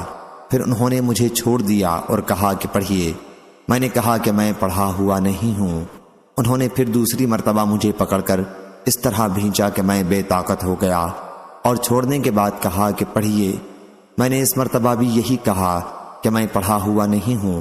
انہوں نے تیسری مرتبہ پھر اسی طرح مجھے پکڑ کر بھینچا کہ میں بے طاقت ہو گیا اور کہا کہ پڑھیے اپنے پروردگار کے نام کے ساتھ جس نے سب کو پیدا کیا، جس نے انسان کو خون کے لوتھڑے سے پیدا کیا ہے۔ آپ پڑھیے اور آپ کا رب بڑا کریم ہے جس نے قلم کے ذریعے تعلیم دی ہے سے آیت علم الانسان ما لم یعلم تک۔ پھر حضرت صلی اللہ علیہ وسلم ان 5 آیات کو لے کر واپس گھر تشریف لائے اور گھبراہٹ سے آپ کے مونڈھے اور گردن کا گوشت پھڑک حرکت کر رہا تھا۔ آپ صلی اللہ علیہ وسلم نے خدیجہ رضی اللہ عنہا کے پاس پہنچ کر فرمایا کہ مجھے چادر اوڑھا دو، مجھے چادر اوڑھا دو۔ چنانچہ انہوں نے آپ کو چادر اوڑھا دی۔ جب گھبراہٹ آپ سے دور ہوئی تو آپ صلی اللہ علیہ وسلم نے خدیجہ رضی اللہ عنہا سے کہا اب کیا ہوگا؟ مجھے تو اپنی جان کا ڈر ہو گیا ہے۔ پھر آپ صلی اللہ علیہ وسلم نے سارا واقعہ انہیں سنایا۔ خدیجہ رضی اللہ عنہا نے کہا ایسا ہرگز نہ ہوگا، آپ کو خوشخبری ہو، اللہ کی قسم اللہ آپ کو کبھی رسوا نہیں کرے گا۔ اللہ کی قسم آپ تو صلہ رحمی کرنے والے ہیں، آپ ہمیشہ سچ بولتے ہیں، آپ کمزور و ناتواں کا بوجھ خود اٹھا لیتے ہیں، جنہیں کہیں سے کچھ نہیں ملتا وہ آپ صلی اللہ علیہ وسلم کے یہاں سے پا لیتے ہیں۔ آپ مہمان نواز ہیں اور حق کے راستے میں پیش آنے والی مصیبتوں پر لوگوں کی مدد کرتے ہیں۔ پھر خدیجہ رضی اللہ عنہا حضرت صلی اللہ علیہ وسلم کو لے کر ورقہ بن نوفل کے پاس آئیں۔ وہ خدیجہ رضی اللہ عنہا کے چچا اور آپ کے والد کے بھائی تھے۔ وہ زمانہ جاہلیت میں نصرانی ہو گئے تھے اور عربی لکھ لیتے تھے۔ جس طرح اللہ نے چاہا انہوں نے انجیل بھی عربی میں لکھی تھی۔ وہ بہت بوڑھے تھے اور نابینا ہو گئے تھے۔ خدیجہ رضی اللہ عنہا نے ان سے کہا چچا اپنے بھتیجے کا حال سنیے۔ ورقہ نے کہا بیٹے تم نے کیا دیکھا ہے؟ آپ صلی اللہ علیہ وسلم نے سارا حال سنایا جو کچھ آپ نے دیکھا تھا۔ اس پر ورقہ نے کہا یہی وہ ناموس حضرت جبریل علیہ السلام ہیں جو حضرت موسیٰ علیہ السلام کے پاس آتے تھے۔ کاش میں تمہارے نبوت کے زمانے میں جوان اور طاقتور ہوتا، کاش میں اس وقت تک زندہ رہ جاتا۔ پھر ورقہ نے کچھ اور کہا جب آپ کی قوم آپ کو مکے سے نکالے گی حضرت صلی اللہ علیہ وسلم نے پوچھا کیا واقعی یہ لوگ مجھے مکے سے نکال دیں گے؟ ورقہ نے کہا ہاں، جو دعوت آپ لے کر آئے ہیں اسے جو بھی لے کر آیا تو اس سے عداوت ضرور کی گئی۔ اگر میں آپ کی نبوت کے زمانے میں زندہ رہ گیا تو میں ضرور بھرپور طریقے پر آپ کا ساتھ دوں گا۔ اس کے بعد ورقہ کا انتقال ہو گیا اور کچھ دنوں کے لیے وحی کا آنا بھی بند ہو گیا۔ آپ صلی اللہ علیہ وسلم وحی کے بند ہو جانے کی وجہ سے غمگین رہنے لگے۔ صحیح بخاری حدیث نمبر 4953۔ حضرت جابر بن عبداللہ انصاری رضی اللہ عنہ نے بیان کیا کہ رسول کریم صلی اللہ علیہ وسلم وحی کے کچھ دنوں کے لیے رک جانے کا ذکر فرما رہے تھے۔ حضرت صلی اللہ علیہ وسلم نے فرمایا کہ میں چل رہا تھا کہ میں نے اچانک آسمان کی طرف سے ایک آواز سنی۔ میں نے نظر اٹھا کر دیکھا تو وہی فرشتہ جبریل علیہ السلام جو میرے پاس غار حرا میں آیا تھا آسمان اور زمین کے درمیان کرسی پر بیٹھا ہوا نظر آیا۔ میں ان سے بہت ڈرا اور گھر واپس آ کر میں نے کہا کہ مجھے چادر اڑا دو۔ چنانچہ گھر والوں نے مجھے چادر اڑا دی۔ پھر اللہ تعالیٰ نے یہ آیت نازل کی، یا ایھا المدثر قم فانذر، اے کپڑے میں لپیٹنے والے اٹھیے، پھر لوگوں کو ڈرائیے اور اپنے پروردگار کی بڑائی بیان کیجیے اور اپنے کپڑوں کو پاک رکھیے۔ ابو سلمہ رضی اللہ عنہ نے کہا کہ الرجز جاہلیت کے بت تھے جن کی وہ پرستش کیا کرتے تھے۔ راوی نے بیان کیا کہ پھر وحی برابر آنے لگی۔ صحیح بخاری حدیث نمبر 4954۔ عقیل نے بیان کیا، ان سے ابن شہاب نے، ان سے عروہ نے اور ان سے حضرت عائشہ رضی اللہ عنہا نے بیان کیا کہ شروع میں رسول کریم صلی اللہ علیہ وسلم کو سچے خواب دکھائے جانے لگے۔ پھر آپ کے پاس فرشتہ آیا اور کہا کہ آپ صلی اللہ علیہ وسلم پڑھیے اپنے پروردگار کے نام کے ساتھ جس نے سب کو پیدا کیا ہے، جس نے انسان کو خون کے لوتھڑے سے پیدا کیا ہے، آپ پڑھا کیجئے اور آپ صلی اللہ علیہ وسلم کا پروردگار بڑا کریم ہے۔ صحیح بخاری حدیث نمبر 4955۔ عروہ نے خبر دی اور انہیں حضرت عائشہ رضی اللہ عنہا نے کہ رسول کریم صلی اللہ علیہ وسلم کی نبوت کی ابتدا سچے خوابوں سے کی گئی، اور کہا کہ آپ صلی اللہ علیہ وسلم پڑھیے اپنے پروردگار کے نام کی مدد سے جس نے سب کو پیدا کیا ہے، جس نے انسان کو خون کے لوتھڑے سے بنایا، آپ پڑھا کیجئے اور آپ کا پروردگار بڑا کریم ہے جس نے قلم کو ذریعہ تعلیم بنایا۔ صحیح بخاری حدیث نمبر 4956۔ ابن شہاب نے بیان کیا، انہوں نے عروہ سے سنا، ان سے حضرت عائشہ رضی اللہ عنہا نے بیان کیا کہ پھر رسول کریم صلی اللہ علیہ وسلم خدیجہ کے پاس واپس تشریف لائے اور فرمایا کہ مجھے چادر اڑا دو، مجھے چادر اڑا دو۔ پھر آپ نے سارا واقعہ بیان فرمایا۔ صحیح بخاری حدیث نمبر 4957۔ حضرت ابن عباس رضی اللہ عنہ نے بیان کیا، ابو جہل نے کہا تھا کہ اگر میں نے محمد صلی اللہ علیہ وسلم کو کعبے کے پاس نماز پڑھتے دیکھ لیا تو میں اس کی گردن کچل دوں گا۔ حضور صلی اللہ علیہ وسلم کو جب یہ بات پہنچی تو آپ صلی اللہ علیہ وسلم نے فرمایا کہ اگر اس نے ایسا کیا ہوتا تو اسے فرشتے پکڑ لیتے۔ عبد الرزاق کے ساتھ اس حدیث کو عمر بن خالد نے روایت کیا ہے، ان سے عبید اللہ نے، ان سے عبد الکریم نے بیان کیا۔ صحیح بخاری حدیث نمبر 4958۔ شعبہ نے بیان کیا کہ میں نے قتادہ سے سنا اور انہوں نے حضرت انس بن مالک رضی اللہ عنہ سے کہ رسول کریم صلی اللہ علیہ وسلم نے ابی بن کعب رضی اللہ عنہ سے فرمایا کہ اللہ تعالیٰ نے مجھے حکم دیا ہے کہ تمہیں سورہ لم یکن الذین کفروا پڑھ کر سناؤں۔ حضرت ابی بن کعب رضی اللہ عنہ نے عرض کیا، کیا اللہ نے میرا نام بھی لیا ہے؟ حضرت صلی اللہ علیہ وسلم نے فرمایا کہ ہاں۔ اس پر وہ رونے لگے۔ صحیح بخاری حدیث نمبر 4959۔ حضرت انس رضی اللہ عنہ نے بیان کیا کہ نبی کریم صلی اللہ علیہ وسلم نے ابی بن کعب رضی اللہ عنہ سے فرمایا، اللہ تعالیٰ نے مجھے حکم دیا ہے کہ تمہیں قرآن سورہ لم یکن الذین پڑھ کر سناؤں۔ حضرت ابی بن کعب رضی اللہ عنہ نے عرض کیا، کیا آپ سے اللہ تعالیٰ نے میرا نام بھی لیا ہے؟ آپ نے فرمایا کہ ہاں، اللہ تعالیٰ نے تمہارا نام بھی مجھ سے لیا ہے۔ حضرت ابی بن کعب رضی اللہ عنہ یہ سن کر رونے لگے۔ قتادہ نے بیان کیا کہ مجھے خبر دی گئی ہے کیا حضرت صلی اللہ علیہ وسلم نے انہیں سورہ لم یکن الذین کفروا من اہل الکتاب پڑھ کر سنائی تھی۔ صحیح بخاری حدیث نمبر 4960۔ روح نے بیان کیا، کہا ہم سے سعید بن ابی عروبہ نے، ان سے قتادہ نے اور ان سے انس بن مالک رضی اللہ عنہ نے کہ نبی کریم صلی اللہ علیہ وسلم نے ابی بن کعب رضی اللہ عنہ سے فرمایا، اللہ تعالیٰ نے مجھے حکم دیا ہے کہ تمہیں قرآن کی سورہ لم یکن پڑھ کر سناؤں۔ انہوں نے پوچھا، کیا اللہ نے آپ سے میرا نام بھی لیا ہے؟ آپ نے فرمایا کہ ہاں۔ حضرت ابی بن کعب رضی اللہ عنہ بولے، تمام جہانوں کے پالنے والے کے ہاں میرا ذکر ہوا۔ حضور اکرم صلی اللہ علیہ وسلم نے فرمایا کہ ہاں۔ اس پر ان کی آنکھوں سے آنسو نکل پڑے۔ صحیح بخاری حدیث نمبر 4961۔ امام مالک نے بیان کیا، ان سے زید بن اسلم نے، ان سے ابو صالح سمان نے اور ان سے حضرت ابو ہریرہ رضی اللہ عنہ نے کہ رسول کریم صلی اللہ علیہ وسلم نے فرمایا، گھوڑا 3 طرح کے لوگ 3 قسم کے پالتے ہیں۔ ایک شخص کے لیے وہ اجر ہوتا ہے، دوسرے کے لیے وہ معافی ہے، تیسرے کے لیے عذاب ہے۔ جس کے لیے وہ اجر و ثواب ہے وہ شخص ہے جو اسے اللہ کے راستے میں جہاد کی نیت سے پالتا ہے۔ چراگاہ یا اس کے بجائے راوی نے یہ کہا باغ میں اس کی رسی کو دراز کر دیتا ہے اور وہ گھوڑا چراگاہ یا باغ میں اپنی رسی توڑا لے اور ایک دو کوڑے پھینکنے کی دوری تک حد سے آگے بڑھ گیا تو اس کے نشانات قدم اور اس کی لید بھی مالک کے لیے ثواب بن جاتی ہے۔ اور اگر کسی نہر سے گزرتے ہوئے اس میں سے مالک کے ارادے کے بغیر خود ہی اس نے پانی پی لیا تو یہ بھی مالک کے لیے باعث ثواب بن جاتا ہے۔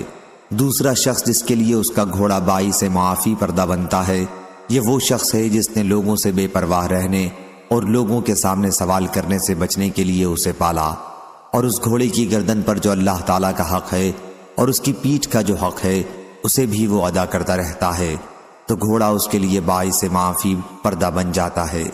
اور جو شخص گھوڑا اپنے دروازے پر فخر اور دکھاوے اور اسلام دشمنی کی غرض سے باندھتا ہے وہ اس کے لیے وبال ہے۔ حضور اکرم صلی اللہ علیہ وسلم گدھوں کے متعلق پوچھا گیا تو آپ نے فرمایا کہ اللہ تعالیٰ نے اس کے متعلق مجھ پر کوئی خاص آیت سوائے اس اکیلی عام اور جامع آیت کے نازل نہیں کی، فمن یعمل مثقال ذرۃ خیرا یرہ، یعنی جو کوئی ذرہ بھر برائی کرے گا وہ اسے بھی دیکھ لے گا۔ صحیح بخاری حدیث نمبر 4962۔ امام مالک رحمہ اللہ نے خبر دی، انہیں زید بن اسلم نے، انہیں ابو صالح نے اور انہیں حضرت ابو ہریرہ رضی اللہ عنہ نے کہ رسول کریم صلی اللہ علیہ وسلم سے گدھوں کے متعلق پوچھا گیا تو آپ نے فرمایا کہ اس اکیلی عام آیت کے سوا مجھ پر اس کے بارے میں اور کوئی خاص حکم نازل نہیں ہوا ہے، یعنی سو جو کوئی ذرہ برابر نیکی کرے گا وہ اسے بھی دیکھ لے گا۔ صحیح بخاری حدیث نمبر 4963۔ قتادہ نے بیان کیا، ان سے انس بن مالک رضی اللہ عنہ نے بیان کیا کہ جب نبی کریم صلی اللہ علیہ وسلم کو معراج ہوئی تو آن حضرت صلی اللہ علیہ وسلم نے فرمایا کہ میں ایک نہر کے کنارے پر پہنچا جس کے دونوں کناروں پر خولدار موتیوں کے ڈیرے لگے ہوئے تھے۔ میں نے پوچھا اے جبریل یہ نہر کیسی ہے؟ انہوں نے بتایا کہ یہ حوض کوثر ہے جو اللہ نے آپ کو دیا ہے۔ صحیح بخاری حدیث نمبر 4964۔ ابو اسحاق نے بیان کیا، ان سے ابو عبیدہ نے کہ میں نے حضرت عائشہ رضی اللہ عنہا سے اللہ تعالیٰ کے ارشاد انا اعطیناک الکوثر، یعنی میں نے آپ کو کوثر عطا کیا ہے کے متعلق پوچھا تو انہوں نے بتلایا کہ یہ کوثر ایک نہر ہے جو تمہارے نبی صلی اللہ علیہ وسلم کو بخشی گئی ہے۔ اس کے دو کنارے ہیں جن پر خولدار موتیوں کے ڈیرے ہیں، اس کے آب خورے ستاروں کی طرح انگنت ہیں۔ اس حدیث کی روایت زکریا اور ابو الاحوص اور مطرف نے ابو اسحاق سے کی ہے۔ صحیح بخاری حدیث نمبر 4965۔ سعید بن جبیر نے بیان کیا اور ان سے حضرت عبداللہ بن عباس رضی اللہ عنہ نے کوثر کے متعلق کہ وہ خیر کثیر ہے جو اللہ تعالیٰ نے نبی کریم صلی اللہ علیہ وسلم کو دی ہے۔ ابو بشر نے بیان کیا کہ میں نے سعید بن جبیر سے عرض کی لوگوں کا تو خیال ہے کہ اس سے جنت کی ایک نہر مراد ہے۔ سعید نے کہا کہ جنت کی نہر بھی اس خیر کثیر میں سے ایک ہے جو اللہ تعالیٰ نے حضور صلی اللہ علیہ وسلم کو دی ہے۔ صحیح بخاری حدیث نمبر 4966۔ ابو الاحوص نے بیان کیا، ان سے عامش نے، ان سے ابو الضحیٰ نے، ان سے مسروق نے اور ان سے حضرت عائشہ رضی اللہ عنہا نے بیان کیا کہ آیت اذا جاء نصر اللہ، یعنی جب اللہ کی مدد اور فتح آ پہنچی، جب سے نازل ہوئی تھی تو رسول کریم صلی اللہ علیہ وسلم نے کوئی نماز ایسی نہیں پڑھی جس میں آپ یہ دعا نہ کرتے ہوں، سبحانک اللہم ربنا و بحمدک اللہم اغفر لی، یعنی پاک ہے تیری ذات اے اللہ، اے ہمارے رب، اور تیرے ہی لیے تعریف ہے، اے اللہ میری مغفرت فرما دے۔ صحیح بخاری حدیث نمبر 4967۔ جریر نے بیان کیا، ان سے منصور نے، ان سے ابو الضحیٰ نے، ان سے مسروق نے اور ان سے حضرت عائشہ رضی اللہ عنہا نے بیان کیا کہ رسول اللہ صلی اللہ علیہ وسلم سورہ فتح نازل ہونے کے بعد اپنے رکوع اور سجدوں میں بکثرت یہ دعا پڑھتے تھے، سبحانک اللہم ربنا، یعنی پاک ہے تیری ذات اے اللہ، اے ہمارے رب، اور تیرے ہی لیے تعریف ہے، اے اللہ میری مغفرت فرما دے۔ قرآن مجید کے حکم مذکور پر اس طرح آپ عمل کرتے تھے۔ صحیح بخاری حدیث نمبر 4968۔ عبد الرحمن بن مہدی نے بیان کیا، ان سے سفیان ثوری نے، ان سے حبیب بن ابی ثابت نے، ان سے سعید بن جبیر نے اور ان سے ابن عباس رضی اللہ عنہ نے کہ حضرت عمر رضی اللہ عنہ نے بوڑھے بدری صحابہ سے اللہ تعالیٰ کے ارشاد اذا جاء نصر اللہ یعنی جب اللہ کی مدد اور فتح آ پہنچی کے متعلق پوچھا تو انہوں نے جواب دیا کہ اس سے اشارہ بہت سے شہروں اور ملکوں کے فتح ہونے کی طرف ہے۔ حضرت عمر رضی اللہ عنہ نے کہا ابن عباس رضی اللہ عنہ تمہارا کیا خیال ہے؟ حضرت ابن عباس رضی اللہ عنہ نے جواب دیا کہ اس میں آپ صلی اللہ علیہ وسلم کی وفات کی خبر یا ایک مثال ہے، گویا آپ صلی اللہ علیہ وسلم کی موت کی آپ صلی اللہ علیہ وسلم کو خبر دی گئی ہے۔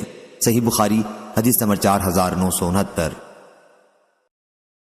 ابو عوانہ نے بیان کیا ان سے ابو بشر نے، ان سے سعید بن جبیر نے اور ان سے حضرت ابن عباس رضی اللہ عنہ نے بیان کیا کہ عمر بن خطاب رضی اللہ عنہ مجھے بوڑھے بدری صحابہ کے ساتھ مجلس میں بٹھاتے تھے۔ بعض عبد الرحمن بن عوف رضی اللہ عنہ کو اس پر اعتراض ہوا۔ انہوں نے حضرت عمر رضی اللہ عنہ سے کہا کہ اسے آپ مجلس میں ہمارے ساتھ بٹھاتے ہیں، اس کے جیسے تو ہمارے بھی بچے ہیں۔ حضرت عمر رضی اللہ عنہ نے کہا کہ اس کی وجہ تمہیں معلوم ہے؟ پھر انہوں نے ایک دن ابن عباس رضی اللہ عنہ کو بلایا اور انہیں بوڑھے بدری صحابہ کے ساتھ بٹھایا۔ ابن عباس رضی اللہ عنہ نے کہا کہ میں سمجھ گیا کہ آپ نے مجھے انہیں دکھانے کے لیے بلایا ہے۔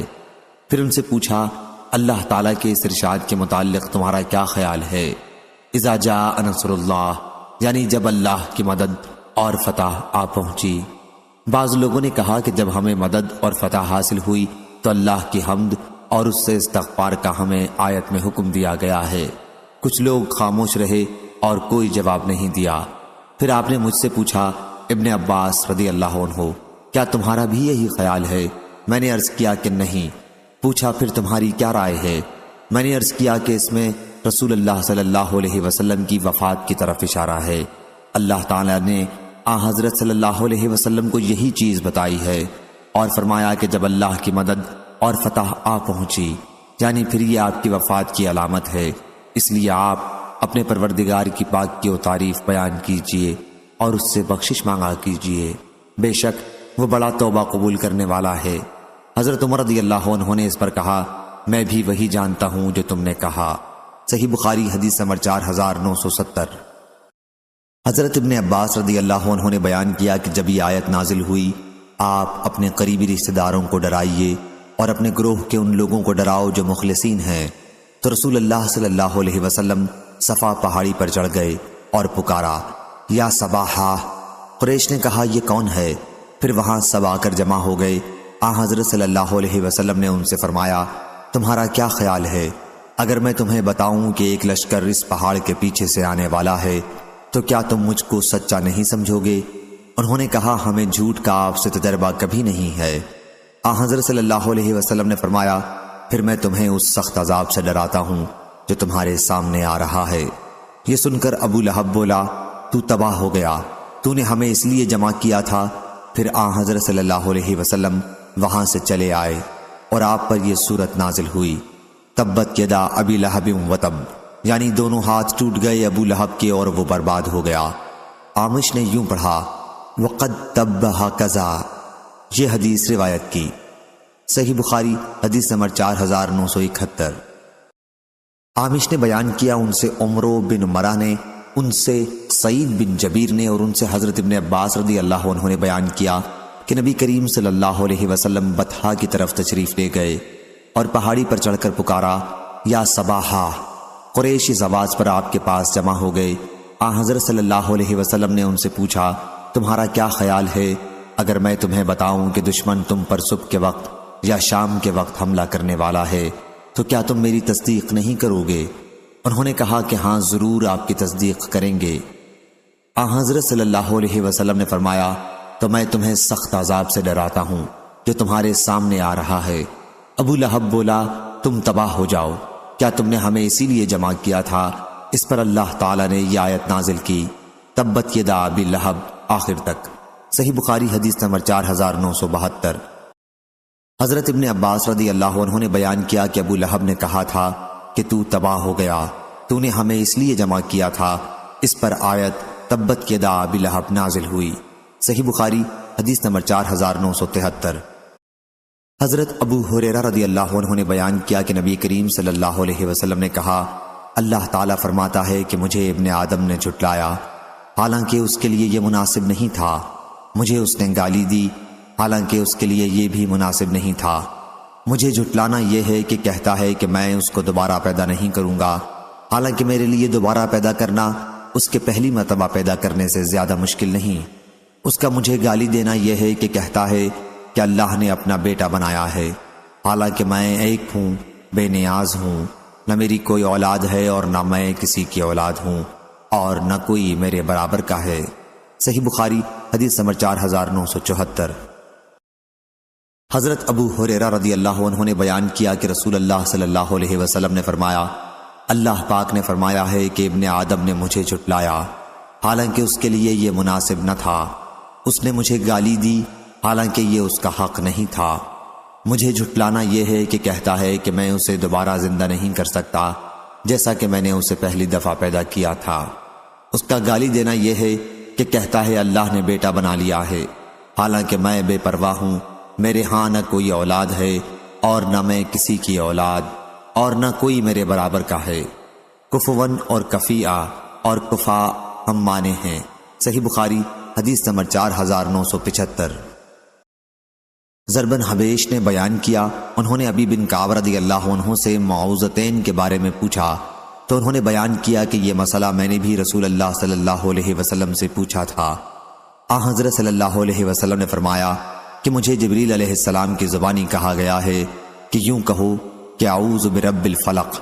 میں نے اسی طرح کہا، چنانچہ ہم بھی وہی کہتے ہیں جو رسول کریم صلی اللہ علیہ وسلم نے کہا۔ صحیح بخاری حدیث نمبر 4976۔ زر نے بیان کیا کہ میں نے ابی بن کعب رضی اللہ عنہ سے پوچھا، یا ابا المنذر، آپ کے بھائی عبداللہ بن مسعود رضی اللہ عنہ تو یہ کہتے ہیں کہ سورہ معوذتین قرآن میں داخل نہیں ہیں۔ ابی بن کعب رضی اللہ عنہ نے کہا کہ میں نے رسول اللہ صلی اللہ علیہ وسلم سے اس بات کا پوچھا تھا۔ حضرت صلی اللہ علیہ وسلم نے مجھ سے فرمایا کہ جبریل علیہ السلام کی زبانی مجھ سے یوں کہا گیا، کیا ایسا کہہ؟ اور میں نے کہا۔ ابی بن کعب رضی اللہ عنہ نے کہا کہ ہم بھی وہی کہتے ہیں جیسا کہ رسول اللہ صلی اللہ علیہ وسلم نے فرمایا تھا۔ صحیح بخاری حدیث نمبر 4977۔ عبد الرحمن بن عوف نے بیان کیا کہ مجھ کو حضرت عائشہ اور عبداللہ بن عباس رضی اللہ عنہ نے خبر دی کہ نبی کریم صلی اللہ علیہ وسلم مکے میں 10 سال رہے اور قرآن نازل ہوتا رہا، اور مدینے میں بھی 10 سال تک رہے اور آپ پر وہاں بھی قرآن نازل ہوتا رہا۔ صحیح بخاری حدیث نمبر 4978، 4979۔ ابو عثمان مہدی نے بیان کیا کہ مجھے معلوم ہوا کہ حضرت جبریل علیہ السلام نبی کریم صلی اللہ علیہ وسلم کے پاس آئے اور آپ سے بات کرنے لگے۔ اس وقت ام المومنین ام سلمہ رضی اللہ عنہا آپ کے پاس موجود تھیں۔ حضرت صلی اللہ علیہ وسلم نے ان سے پوچھا کہ جانتی ہو یہ کون ہے، یا اسی طرح کے الفاظ آپ نے فرمائے۔ ام المومنین نے کہا واہیہ کلبی ہیں۔ جب آپ کھڑے ہوئے، ام سلمہ نے بیان کیا کہ خدا کی قسم اس وقت بھی میں انہیں واہیہ کلبی سمجھتی رہی۔ آخر جب میں نے نبی کریم صلی اللہ علیہ وسلم کا خطبہ سنا جس میں آپ نے حضرت جبریل علیہ السلام کے آنے کی خبر سنائی، تب مجھے حال معلوم ہوا، یا اسی طرح کے الفاظ بیان کیے۔ معتمر نے بیان کیا کہ میرے والد سلیمان نے کہا، میں نے ابو عثمان مہدی سے کہا کہ آپ نے یہ حدیث کس سے سنی تھی؟ انہوں نے بتایا کہ حضرت اسامہ بن زید رضی اللہ عنہ سے۔ صحیح بخاری حدیث نمبر 4980۔ حضرت ابو ہریرہ رضی اللہ عنہ نے بیان کیا کہ نبی کریم صلی اللہ علیہ وسلم نے فرمایا، ہر نبی کو ایسے ایسے معجزات عطا کیے گئے کہ انہیں دیکھ کر ان پر ایمان لائے، بعد کے زمانے میں ان کا کوئی اثر نہیں رہا، اور مجھے جو معجزہ دیا گیا ہے وہ وہی قرآن ہے جو اللہ تعالیٰ نے مجھ پر نازل کی ہے۔ اس کا اثر قیامت تک باقی رہے گا، اس لیے مجھے امید ہے کہ قیامت کے دن میرے تابع فرمان لوگ دوسرے پیغمبروں کے تابع فرمانوں سے زیادہ ہوں گے۔ صحیح بخاری حدیث نمبر 4981۔ حضرت انس بن مالک رضی اللہ عنہ نے خبر دی کہ اللہ تعالیٰ نبی کریم صلی اللہ علیہ وسلم پر پے در پے وحی اتارتا رہا، اور آپ کی وفات کے قریبی زمانہ میں تو بہت وحی اتری، پھر اس کے بعد حضرت صلی اللہ علیہ وسلم کی وفات ہو گئی۔ صحیح بخاری حدیث نمبر 4982۔ سفیان ثوری نے بیان کیا، ان سے اسود بن قیس نے کہا کہ میں نے جندب بن عبداللہ بجلی رضی اللہ عنہ سے سنا، انہوں نے بیان کیا کہ نبی کریم صلی اللہ علیہ وسلم بیمار پڑے اور 1 یا 2 راتوں میں تہجد کی نماز کے لیے نہ اٹھ سکے تو ایک عورت اورا بنت رب ابو لہب کی جورو حضرت صلی اللہ علیہ وسلم کے پاس آئی اور کہنے لگی، محمد صلی اللہ علیہ وسلم، میرا خیال ہے کہ تمہارے شیطان نے تمہیں چھوڑ دیا ہے۔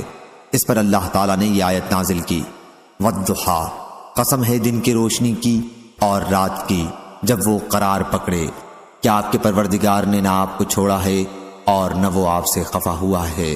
صحیح بخاری حدیث نمبر 4983۔ حضرت انس بن مالک رضی اللہ عنہ نے خبر دی، انہوں نے بیان کیا کہ حضرت عثمان رضی اللہ عنہ نے زید بن ثابت، سعید بن عاص، عبداللہ بن زبیر، عبد الرحمن بن حارث بن حشام رضی اللہ عنہ کو حکم دیا کہ قرآن مجید کو کتابی شکل میں لکھیں، اور فرمایا کہ اگر قرآن کے کسی محاورے میں تمہارا زید بن ثابت رضی اللہ عنہ سے اختلاف ہو تو اس لفظ کو قریش کے محاورے کے مطابق لکھو، کیونکہ قرآن انہی کے محاورے پر نازل ہوا ہے۔ چنانچہ انہوں نے ایسا ہی کیا۔ صحیح بخاری حدیث نمبر 4984۔ عطا بن ابی رباح نے بیان کیا دوسری سند، اور میرے والد مستد بن زید نے بیان کیا کہ ہم سے یحییٰ بن سعید قطان نے بیان کیا، ان سے ابن جریج نے بیان کیا، کہا مجھ کو عطا بن ابی رباح نے خبر دی، کہا کہ مجھے صفوان بن یعلا بن امیہ نے خبر دی کہ میرے والد یعلا کہا کرتے تھے کہ کاش میں رسول کریم صلی اللہ علیہ وسلم کو اس وقت دیکھتا جب آپ پر وحی نازل ہوتی ہو۔ چنانچہ جب آپ مقام جعرانہ میں ٹھہرے ہوئے تھے، آپ کے اوپر کپڑے سے سایہ کر دیا گیا تھا، اور آپ کے ساتھ آپ کے چند صحابہ موجود تھے کہ ایک شخص جو خوشبو میں بسا ہوا تھا آیا اور عرض کیا، یا رسول اللہ صلی اللہ علیہ وسلم، ایسے شخص کے بارے میں کیا فتویٰ ہے جس نے خوشبو میں بسا ہوا ایک جبہ پہن کر احرام باندھا ہو؟ تھوڑی دیر کے لیے حضرت صلی اللہ علیہ وسلم نے دیکھا اور پھر آپ پر وحی آنا شروع ہو گئی۔ حضرت عمر رضی اللہ عنہ نے حضرت یعلا رضی اللہ عنہ کو اشارے سے بلایا، یعلا آئے اور اپنا سر اس کپڑے کے جس سے حضرت صلی اللہ علیہ وسلم کے لیے سایہ کیا گیا تھا اندر کر لیا۔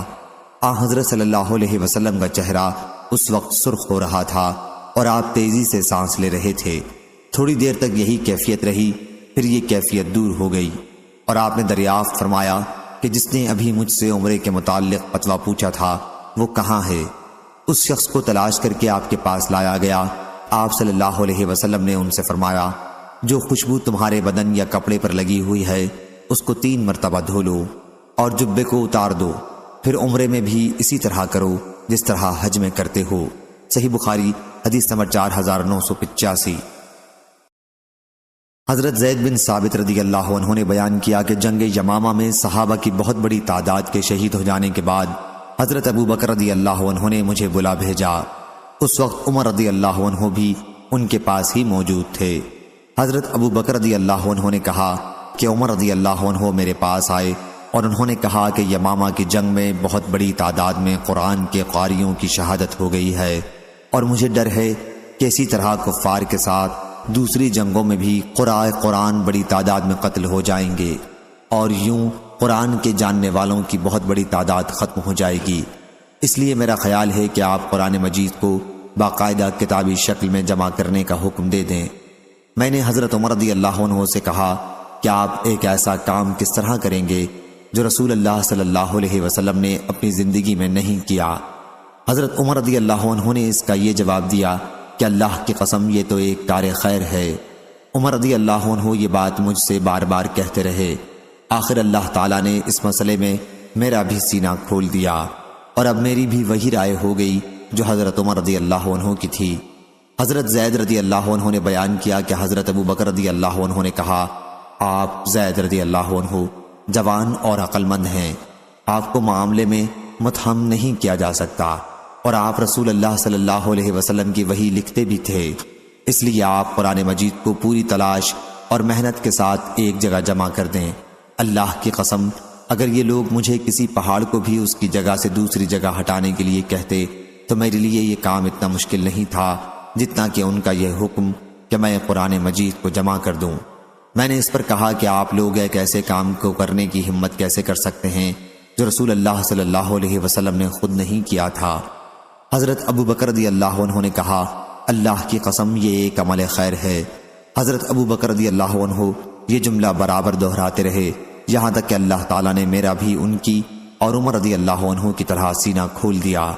چنانچہ میں نے قرآن مجید جو مختلف چیزوں پر لکھا ہوا موجود تھا کی تلاش شروع کر دی، اور قرآن مجید کو کھجور کی چھلی ہوئی شاخوں، پتلے پتھروں سے جن پر قرآن مجید لکھا گیا تھا اور لوگوں کے سینوں کی مدد سے جمع کرنے لگا۔ سورہ توبہ کی آخری آیتیں مجھے ابو خزیمہ انصاری رضی اللہ عنہ کے پاس لکھی ہوئی ملیں۔ یہ چند آیات مکتوب شکل میں ان کے سوا اور کسی کے پاس نہیں تھیں۔ لَقَدْ جَاءَكُمْ رَسُولٌ مِّنْ أَنفُسِكُمْ عَزِيزٌ عَلَيْهِ مَا عَنِتُّمْ سے سورہ برات توبہ کے خاتمے تک۔ جمع کے بعد قرآن مجید کے یہ صحیفے حضرت ابو بکر رضی اللہ عنہ کے پاس محفوظ تھے۔ پھر ان کی وفات کے بعد حضرت عمر رضی اللہ عنہ نے جب تک وہ زندہ رہے اپنے ساتھ رکھے، پھر وہ ام المومنین حضرت حفصہ بنت عمر رضی اللہ عنہ کے پاس محفوظ رہے۔ صحیح بخاری حدیث نمبر 4986۔ انس بن مالک رضی اللہ عنہ نے بیان کیا کہ حذیفہ بن یمان رضی اللہ عنہ امیر المومنین عثمان رضی اللہ عنہ کے پاس آئے۔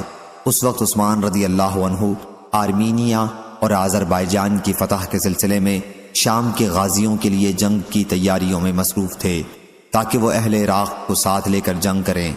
حضرت حذیفہ رضی اللہ عنہ قرآن مجید کی قرأت کے اختلاف کی وجہ سے بہت پریشان تھے۔ آپ نے حضرت عثمان رضی اللہ عنہ سے کہا کہ امیر المومنین اس سے پہلے کہ یہ امت مسلمہ بھی یہودیوں اور نصرانیوں کی طرح کتاب اللہ میں اختلاف کرنے لگے، آپ اس کی خبر لیجئے۔ چنانچہ حضرت عثمان رضی اللہ عنہ نے حفصہ رضی اللہ عنہ کے یہاں کہلایا کہ صحیفے جنہیں زید رضی اللہ عنہ نے ابو بکر رضی اللہ عنہ کے حکم سے جمع کیا تھا اور جن پر مکمل قرآن مجید لکھا ہوا تھا ہمیں دے دیں تاکہ ہم انہیں مصحفوں میں کتابی شکل میں نقل کروا لیں، پھر اصل ہم آپ کو لوٹا دیں گے۔ حضرت حفصہ رضی اللہ عنہ نے وہ صحیفے حضرت عثمان رضی اللہ عنہ کے پاس بھیج دیے، اور آپ نے زید بن ثابت، عبداللہ بن زبیر، سعید بن العاص، عبد الرحمن بن حارث بن حشام رضی اللہ عنہم کو حکم دیا کہ وہ ان صحیفوں کو مصحفوں میں نقل کر لیں۔ حضرت عثمان رضی اللہ عنہ نے اس جماعت کے 3 قریشی صحابیوں سے کہا کہ اگر آپ لوگوں کا قرآن مجید کے کسی لفظ کے سلسلے میں حضرت زید رضی اللہ عنہ سے اختلاف ہو تو اسے قریش کی زبان کے مطابق لکھ لیں، کیونکہ قرآن مجید بھی قریش ہی کی زبان میں نازل ہوا تھا۔ چنانچہ ان لوگوں نے ایسا ہی کیا، اور جب تمام صحیفے مختلف نسخوں میں نقل کر لیے گئے تو حضرت عثمان رضی اللہ عنہ نے ان صحیفوں کو واپس لوٹا دیا اور اپنی سلطنت کے ہر علاقے میں نقل شدہ مصحف کا ایک نسخہ بھجوا دیا، اور حکم دیا کہ اس کے سوا کوئی چیز اگر قرآن کی طرف منسوب کی جاتی ہے، خواہ وہ کسی صحیفے یا مصحف میں ہو، تو اسے جلا دیا جائے۔ صحیح بخاری حدیث نمبر 4987۔ خارجہ بن زید بن ثابت نے خبر دی، انہوں نے حضرت زید بن ثابت رضی اللہ عنہ سے سنا، انہوں نے بیان کیا کہ جب ہم عثمان رضی اللہ عنہ کے زمانے میں مصحف کی صورت میں قرآن مجید کو نقل کر رہے تھے تو مجھے سورہ احزاب کی ایک آیت نہیں ملی، حالانکہ میں اس آیت کو بھی رسول اللہ صلی اللہ علیہ وسلم سے سنا کرتا تھا اور آپ اس کی تلاوت کیا کرتے تھے۔ پھر ہم نے اسے تلاش کیا تو وہ خزیمہ بنت ثابت انصاری رضی اللہ عنہ کے پاس ملی۔ وہ آیت یہ تھی، من المؤمنین رجال صدقوا ما عاہد اللہ علیہ۔ چنانچہ ہم نے اس آیت کو سورہ احزاب میں لگا دیا۔ صحیح بخاری حدیث نمبر 4988۔ حضرت زید بن ثابت رضی اللہ عنہ نے بیان کیا کہ حضرت ابو بکر رضی اللہ عنہ نے اپنے زمانے خلافت میں مجھے بلایا اور کہا کہ تم رسول اللہ صلی اللہ علیہ وسلم کے سامنے قرآن لکھتے تھے، اس لیے اب بھی قرآن جمع کرنے کے لیے تم ہی تلاش کرو۔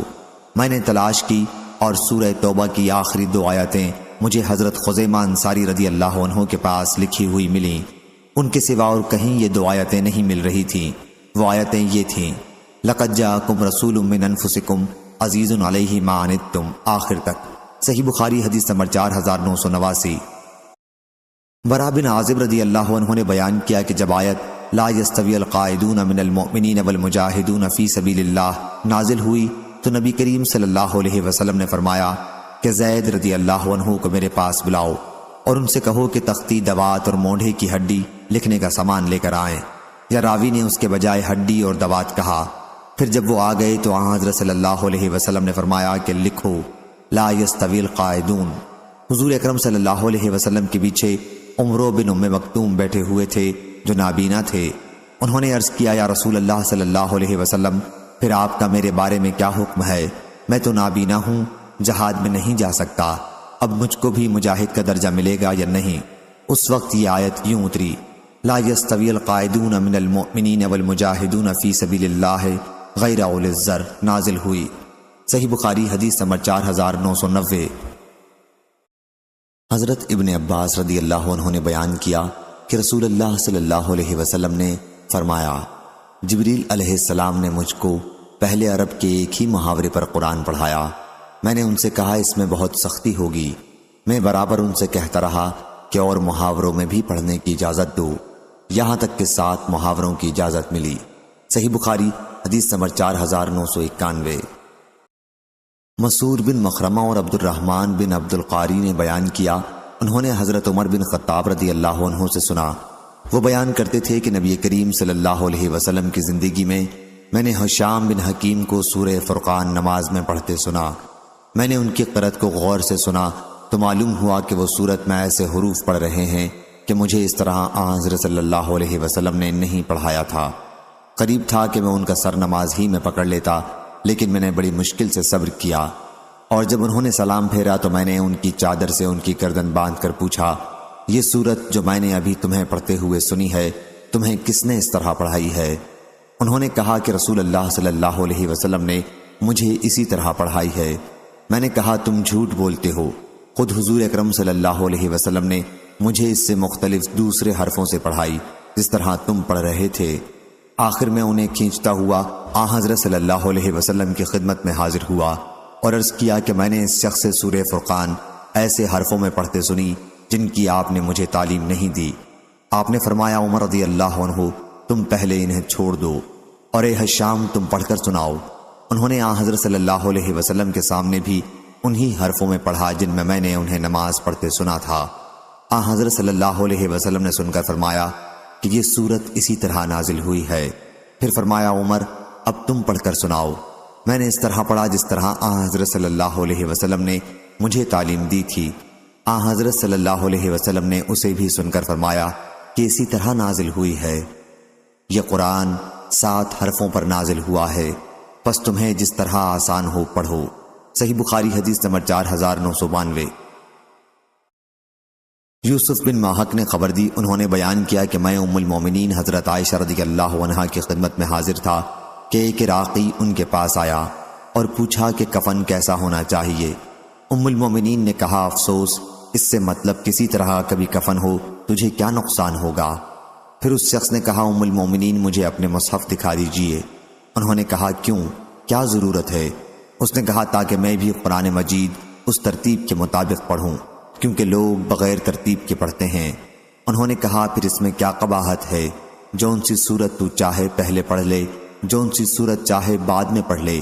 اگر اترنے کی ترتیب دیکھتا ہے تو پہلے مفصل کی ایک سورت اتری، اقرا باسم ربک، جس میں جنت دوزخ کا ذکر ہے۔ جب لوگوں کا دل اسلام کی طرف رجوع ہو گیا، اعتقاد پختہ ہو گئے، اس کے بعد حلال و حرام کے احکام اترے۔ اگر کہیں شروع ہی میں یہ اترتا کہ شراب نہ پینا تو لوگ کہتے ہم تو کبھی شراب پینا نہیں چھوڑیں گے۔ اگر شروع ہی میں یہ اترتا کہ زنا نہ کرو تو لوگ کہتے ہم تو زنا نہیں چھوڑیں گے۔ اس کے بجائے مکے میں محمد صلی اللہ علیہ وسلم پر اس وقت جب میں بچی تھی اور کھیلا کرتی تھی یہ آیت نازل ہوئی، بل الساعۃ موعدہم والساعۃ ادھیٰ وامر۔ لیکن سورہ بقرہ اور سورہ نساء اس وقت نازل ہوئی جب میں مدینے میں حضور اکرم صلی اللہ علیہ وسلم کے پاس تھی۔ بیان کیا کہ پھر انہوں نے اس عراقی کے لیے اپنا مصحف نکالا اور ہر سورت کی آیات کی تفصیل لکھوائی۔ صحیح بخاری حدیث نمبر 4993۔ ابو اسحاق نے بیان کیا، انہوں نے عبد الرحمن بن یزید سے سنا اور انہوں نے حضرت ابن مسعود رضی اللہ عنہ سے سنا، انہوں نے سورہ بنی اسرائیل، سورہ کہف، سورہ مریم، سورہ طٰہٰ اور سورہ انبیاء کے متعلق بتلایا کہ یہ 5 سورتیں اول درجے کی فصیح سورتیں ہیں اور میری یاد کی ہوئی ہیں۔ صحیح بخاری حدیث نمبر 4994۔ ابو اسحاق نے خبر دی، انہوں نے برا بن عازب رضی اللہ عنہ سے سنا، انہوں نے بیان کیا کہ میں نے سورہ سبح اسم ربک نبی کریم صلی اللہ علیہ وسلم کے مدینہ منورہ آنے سے پہلے ہی سیکھ لی تھی۔ صحیح بخاری حدیث نمبر 4995۔ شقیق نے بیان کیا کہ عبداللہ بن مسعود رضی اللہ عنہ نے کہا، میں ان جڑواں صورتوں کو جانتا ہوں جنہیں نبی کریم صلی اللہ علیہ وسلم ہر رکعت میں 2 پڑھتے تھے۔ پھر عبداللہ بن مسعود رضی اللہ عنہ مجلس سے کھڑے ہو گئے اور اپنے گھر چلے گئے۔ علقمہ بھی آپ کے ساتھ اندر گئے۔ جب علقمہ رضی اللہ عنہ باہر نکلے تو ہم نے ان سے انہی صورتوں کے متعلق پوچھا۔